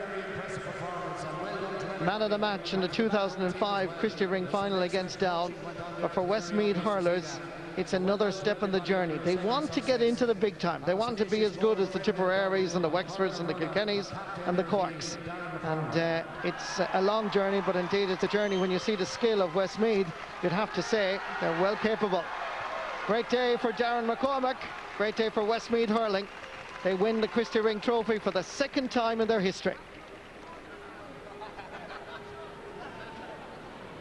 A few words from the winning captain. Arugdaran as a cardi. Tana has or current shar or Glocky and as Asas Fern nor content na here ve.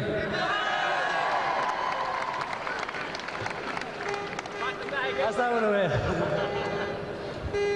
I'm going to keep this speech short. I'm just delighted to be here on behalf of a great Westmeath team that's had the fighting for the last 2 years. This is their second time to win in 3 years, and I think deservedly so. We fought hard. We fought hard since the last time we won it. We tried our best last year, and up in the proper, it just didn't happen for us. But hopefully, maybe they could have a look at it again and maybe give us another shot at it.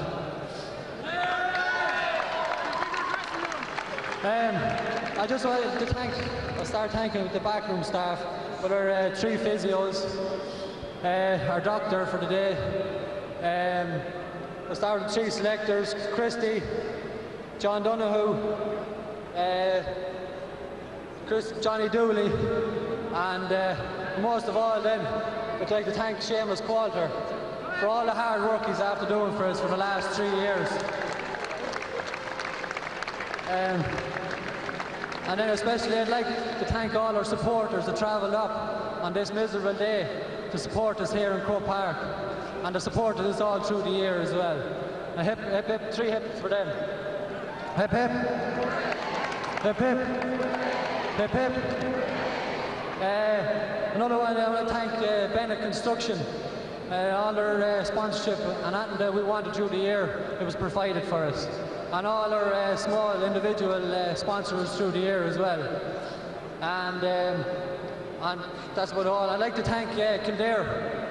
It was tough on them today. We just seemed to get a good lead in the first half. It was very hard to get back, for them to get back into it. But I know Kildare a long time.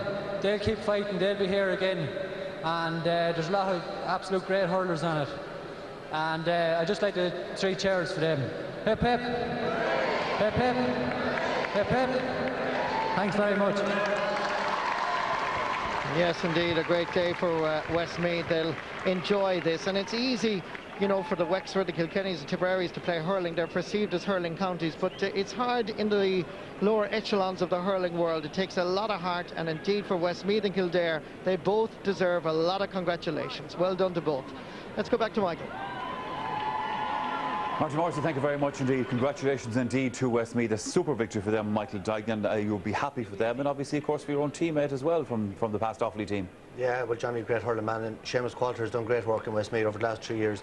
But Johnny will probably bring a little bit, you know, maybe of the forward flair that he had himself. But Johnny's a very good coach. 2 years with the Offaly Miners before this, and I think we'll see him on bigger days in Croke Park, hopefully with Offaly in the future. Second victory now, as we were saying there, in the Christy Ring for Westmeath. That's, if you're trying to build something in a county, that's always a help. Well, it is. They took a lot out of it 2 years ago. And last year, you know, Kilkenny bet them by 8 or 10 points in the end down in Mullingar. It was a great occasion for them. But there's huge work going on in Westmeath underage level, as there is, I think, all over the country. It's been underestimated. There's a massive work. Dublin, obviously, we've seen that. Well, Dublin have made the breakthrough, you know, and they have to build on that now. But the likes of Kildare's and Westmeaths and Meads and Kerrys, there's great hurling people in all those counties, and there's a lot of work being done. But you know, they need now to move on, and you'd imagine, you know, with 1 or 2 more players, they're not too bad, they're not too far away, and they'll be challenging. You know, they mightn't be up there with the top 5 or 6, but after that, there'll be nothing in it. Just to mention, by the way, that the Kilkenny-Wexford match, which is our next game here at the All-Ireland semi-final, has been put back by 15 minutes, apparently to give the teams sufficient time to do a warm-up before the game. I would have thought in a day like today, with the rain, Michael Duignan, I'd want to be staying in the dressing room as long as I could. Yeah, well, there's good facilities in Croke Park in the dressing room area for warming up. You know, we used to use them, and but there's a warm-up room there now. Oh, there's a big warm-up room. Yeah, and there's, you know, I used to find it very adequate. You just come out and maybe take a few shots to get the eye in or whatever. But you know, the warm-ups, things have changed, and you'll see a lot of cones out there to be like, you know, there's a lot of stuff going on. So it's a bit unusual though at such a late stage to put the match back. And I think people here they're waiting enough in the seats. They'd like to get the match, get it started, and get on with it. Let's come back to the Christy Ring final. Ben Dorney, who's the Kildare manager, we've heard from the other side in it, but let's see what he has to say about it. He's talking to Evan Quillen.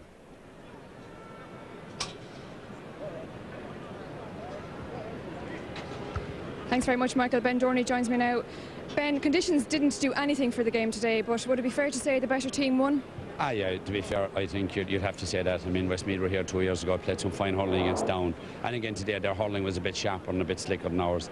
I was kind of a bit worried maybe that our lads just might get a little bit nervous. I think we did a little bit, but take nothing away from Westmeath. On the day, they were a good side and they played well. And, you know, they got 2 goals in the first half, and it really kind of set them up to give them a really good platform. On conditions like today's, it was going to be very hard to come back when we gave away goals like that. But I must say, all credit to our lads. They battled superbly in the second half, fought as hard as they could, and, you know, did themselves proud. They did, and they always looked like they could pull a goal out of somewhere towards the end there. Yeah, I mean, we'd be confident that we could get goals, you know, even though at the same time, if you look at our scores this year, like, we got a lot of points. We weren't scoring a lot of goals, so, like, it was very important for us not to concede goals and to give the opposition a start on us. And I think we were a bit nervy and a little bit unsettled in early on, you know, and that just kind of probably played into their hands a bit. But in saying that, you know, it's a big experience for any young lad to come up here and with 5 or 6 under 21 lads. So, you know, they'll gain from the experience, and I think they'll come back better players for it. You've had a good campaign in the Christy Ring Cup this year. A lot of your matches have been very, very tight, and I suppose you'll build on that now for next year. Well, absolutely, like, because, you know, young lads have to learn from experience. These young lads played against Dublin in the under 21 championship as well and played tremendous hurling, only beaten by 5 points in Dublin, or heading into an All-Ireland final probably at that level. So, like, you know, sometimes it can be a very thin dividing line between success and failure. I think our lads will build on it. Like, they came through a very tough match against Wicklow, went up to Derry in poor conditions in the second half in the rain, hurled very, very well, had to really battle against Meath in the semi-final. So maybe today was just one bridge too far, but, you know, we can take a lot of positives out of it as well. There's no doubt about that. Okay, Ben, thanks very much indeed for joining us. Thank you. Back to you, Michael. Yeah, one bridge too far, says Ben Dorney. That was about the size of it. Let's have a look at the stats from that game, just to sum up on this Christy Ring final of 2007. As Ben Dorney said there, they didn't get off to the kind of start they wanted, conceding those 2 goals in the first half, and that really, I suppose, was the undoing of them. The scoring chances and the frees conceded there on the screen for you. Westmeath conceded 21 frees in the course. A lot of those were in the second half, in actual fact, as Kildare started to claw their way a little bit back into the game.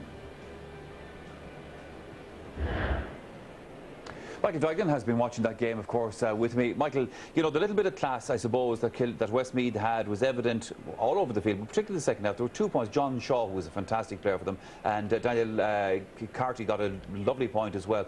That kind of skill, Kildare weren't able to show today. No, Westmeath were able to get those scores that bit easier. Now, they had a lot of wides for a finish up. They took their foot off the pedal, but, you know, I think John Shaw's move, this is Daniel Carty, who scored 5 great points in play today. This time, out to John Shaw, right on the halfway line. And look at lovely, easy strike. And he went in centre forward, and David Kennedy, after about 15 minutes, David had been outstanding up to that.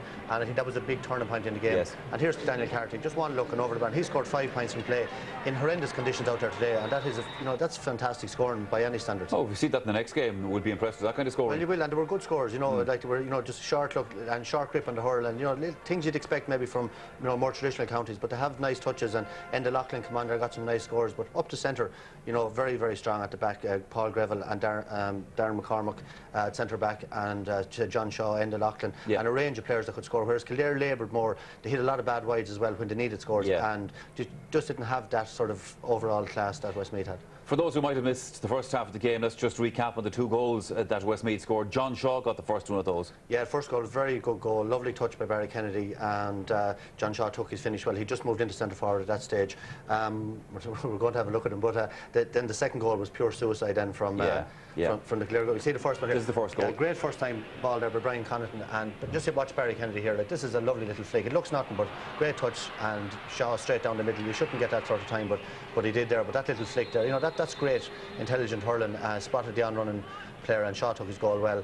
And, you know, Brendan Murty here, who moved out to wing forward, won an awful lot of good possession during the game once he went off David Kennedy. Speculative shot, looked like it was going over the bar, and very well handled by Conor Cunningham, you know, who did handle the ball very well. But this, you know, hand pass in that area, you know, crazy stuff really. And maybe a lack of experience, lack of confidence really. I just needed to break out the wing. Barry Kennedy was coming in them there. You're not actually allowed to tackle the goalie inside the small square at all. So, you know, it was a little bit high and he had to check himself and maybe, you know, give the ball out. But at this level, you have to, you know, out the wing, drive it out the field as far as you can. And that was the difference really at the end of the day. Kildare couldn't get back then in. Westmeath went 7-8 points up. But, you know, good team. It's nice to see, you know, been building on 2 years ago, and you'd like to see them, you know, maybe getting the chance to get back into Liam McCarthy again. I don't think it's going to happen for them next year, but, you know, you would like to see, and that's the only way they're going to improve. Sure. From a Kildare point of view, and again, going back to what Ben Dorney said there, that the nervous start that they made, I mean, that was natural enough, I suppose. Westmeath were here 2 years ago. Kildare, big experience of them. Conditions perhaps didn't suit, well, it didn't suit either team, but they needed the kind of start that actually Westmeath got. They did, yeah. But what Kildare need to do out of today is to stick with it. You know, Ben Dorney is a very level-headed guy. Hopefully he'll stay on with him now and build on it for the next few years. Like, Kildare have huge centres of population. You go down around Leixlip and Naas and Newbridge and all these big towns, Selbridge, and there's a lot of hurling going on in all these places. Huge amount. And you have a lot of players, lads from all around the country who have settled in Kildare. And the same in Meath and the same in Dublin. And they need to stick with it because, as he said there, they played very well against Dublin in the under-21, and Dublin went on and beat Offaly in the Leinster final. And there's huge work being done in the county, and they need to just stick with it now. They're not that far off the mark, and with the amount of players that have coming through, with the population base, you know, if they stick with it, if they're patient, and if the county board support the management of the team and the players, they'll eventually come to have to, because they have the players, they have the numbers. Michael Duignan, you're going to be exiting this seat in a moment. Take up a different seat for us here on the programme. Before you go, let's just talk about the match we're about to watch here now. Kilkenny and Wexford out on the field. Wet day. Supposed to be improving a little bit weather-wise. No sign of that so far. Yeah, you know, what you want from Wexford here is total commitment and effort, but use their head as well. You can't give away the soft goals to give away the last day against Kilkenny. The first 10 minutes, Declan Root taken to the cleaners, 2 goals in, game over. You know, Keith Rosser is back there now. They need to stabilise, maybe play an extra man in defence. Don't give away any soft scores, and, you know, have a game plan, keep the score down, and don't let Kilkenny run away with it. But, you know, you'd expect Kilkenny are going to do what they do best, which is suffocate and go on and win it. Yeah. Okay. Well, now for the rest of the afternoon, Michael Duignan, as I said, moves from here to the commentary box. Cyril Farrell and Tomás McCahey are waiting at the wings, and they're ready to join us for the next game of the day. That, of course, is Kilkenny and Wexford, and that is after the break.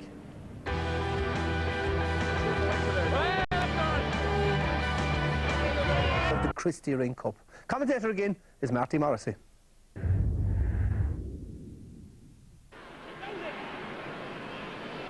David Kennedy dominating that middle pathway through the Kildare defence. Nice work by Brian Connaughton.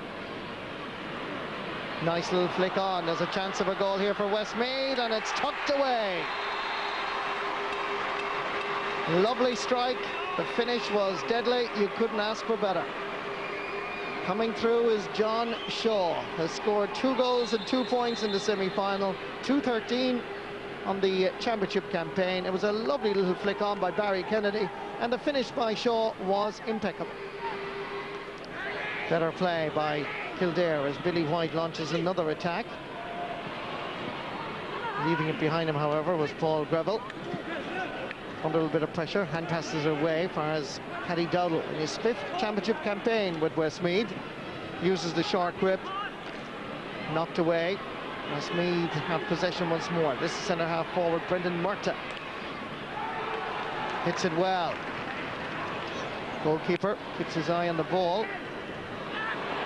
Loses possession, the corner back, Ronan Tynan. And the referee says it was a shoulder. He's indicating that it was a legitimate challenge. Ronan Tynan is looking at the referee, John Sexton, but he clearly indicated that it seemed to be legitimate. Let's just watch it again. Fair shoulder. What do you think? Yeah, I think maybe a fair shoulder, Marty, but if you watch the keeper here, I think he's definitely fouled. Like, Barry Kennedy pulls across him and probably forces him to hand pass the ball instead of clearing it himself. Darren McCormack made his debut for Westmeath back in 1997. A chance here perhaps for Kildare. It's Billy White. Straight over the black spot. Very good score. It's his first from play. He's the main scoring machine on this Kildare side. You can see he was right, just almost on the sideline. And away come Westmeath. Centre-half back Darren McCormack. Drops it in. There was the upset goalkeeper. Oh, there was a lovely little touch by Derek McNicholas, but instead of going into the net, it just went wide. bottled up eventually. Back outside it comes, as far as Matty Dowd takes a shot, knocked away by Darren McCormack, and the referee blows the full-time whistle. Right from the very beginning, it was Westmeath's game.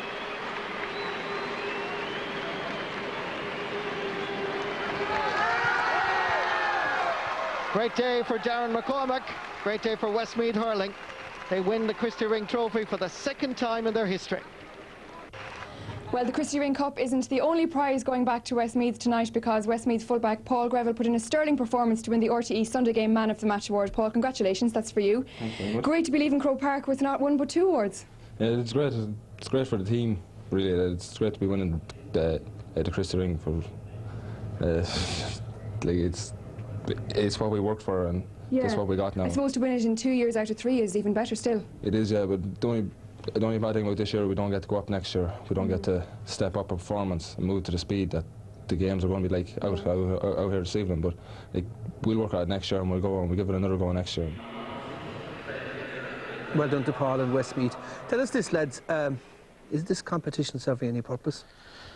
Well, Pat, I think that, and I've said this before, I think the difficulties are that you have the likes of Westmeath, possibly Antrim, Laois and Dublin maybe being of a certain, they're a certain calibre, if you like, and there's other teams below them where they're on, this is the second mismatch now in the Christy Ring final. Antrim had a very easy win last year as well, so, there's that 4 teams, and, I don't think there's any competition that really serves the purpose for them, so, if we continue with finals like this, particularly played today in front of a couple of thousand people, I think the GA will have to get it more right than they got it this year. Yeah, but like in fairness to the minnows of the game, like you have to give them something to aspire to do. Croke Park, live television. Live television, and they're entitled to that as well. Like they train probably 2 or 3 nights a week. They train as competitively and as fast as they can. They're dedicated to the sport, and they're entitled to a crack at it. In fairness, Johnny Dooley is working with me, and but Paul made a fair point there. Sorry, average teams playing mediocre teams, standard will never improve. Why can't they be allowed in and play senior? Yeah, well, Pat, sorry if I get in again, Peter. What I mean is that the situation should be that they're playing in front of big crowds. That would be one thing for them. Like today they were playing Corpus 12, there was a couple of thousand in. If they're going to play in front of a quarter-final, and sort the match out so that they're getting something of value out of playing in Croke Park, and try and tighten up a little bit. I think it should be played in before the All-Ireland Senior Final. And I know the minors is important as well, but for most of the teams that win minor championships, they end up playing in Croke Park at some stage in front of the big crowd. But lads, with all due respect, we have Christy Ring, Nicky record over the last 3 years. The gap between the big, the strong and the weak is not closing, Pat, is it? but I mean, the thing is, I think that might not be the philosophy behind it as well. I think it's improving hurling in these counties, and that's probably what it's doing. Yeah, I agree with that, but I don't agree that Westmeath are still there again next year. I think we have Leinster Hurling, we're crying out for more teams, and we're talking about putting Galway into it. Here we have a genuine... There's one inside the province wants to play it. They won't even... play it and they won't let them play in it. You have to remember that Westmeath bet Dublin last year, and we're all raving about Dublin at the moment. So in fairness, could hold their own in Leinster as well. OK, fair point. More hurling now. And last night's clash between Dublin and Cork in the All-Ireland Minor Hurling semi-final from Portlaoise. Here's Darren Frahel.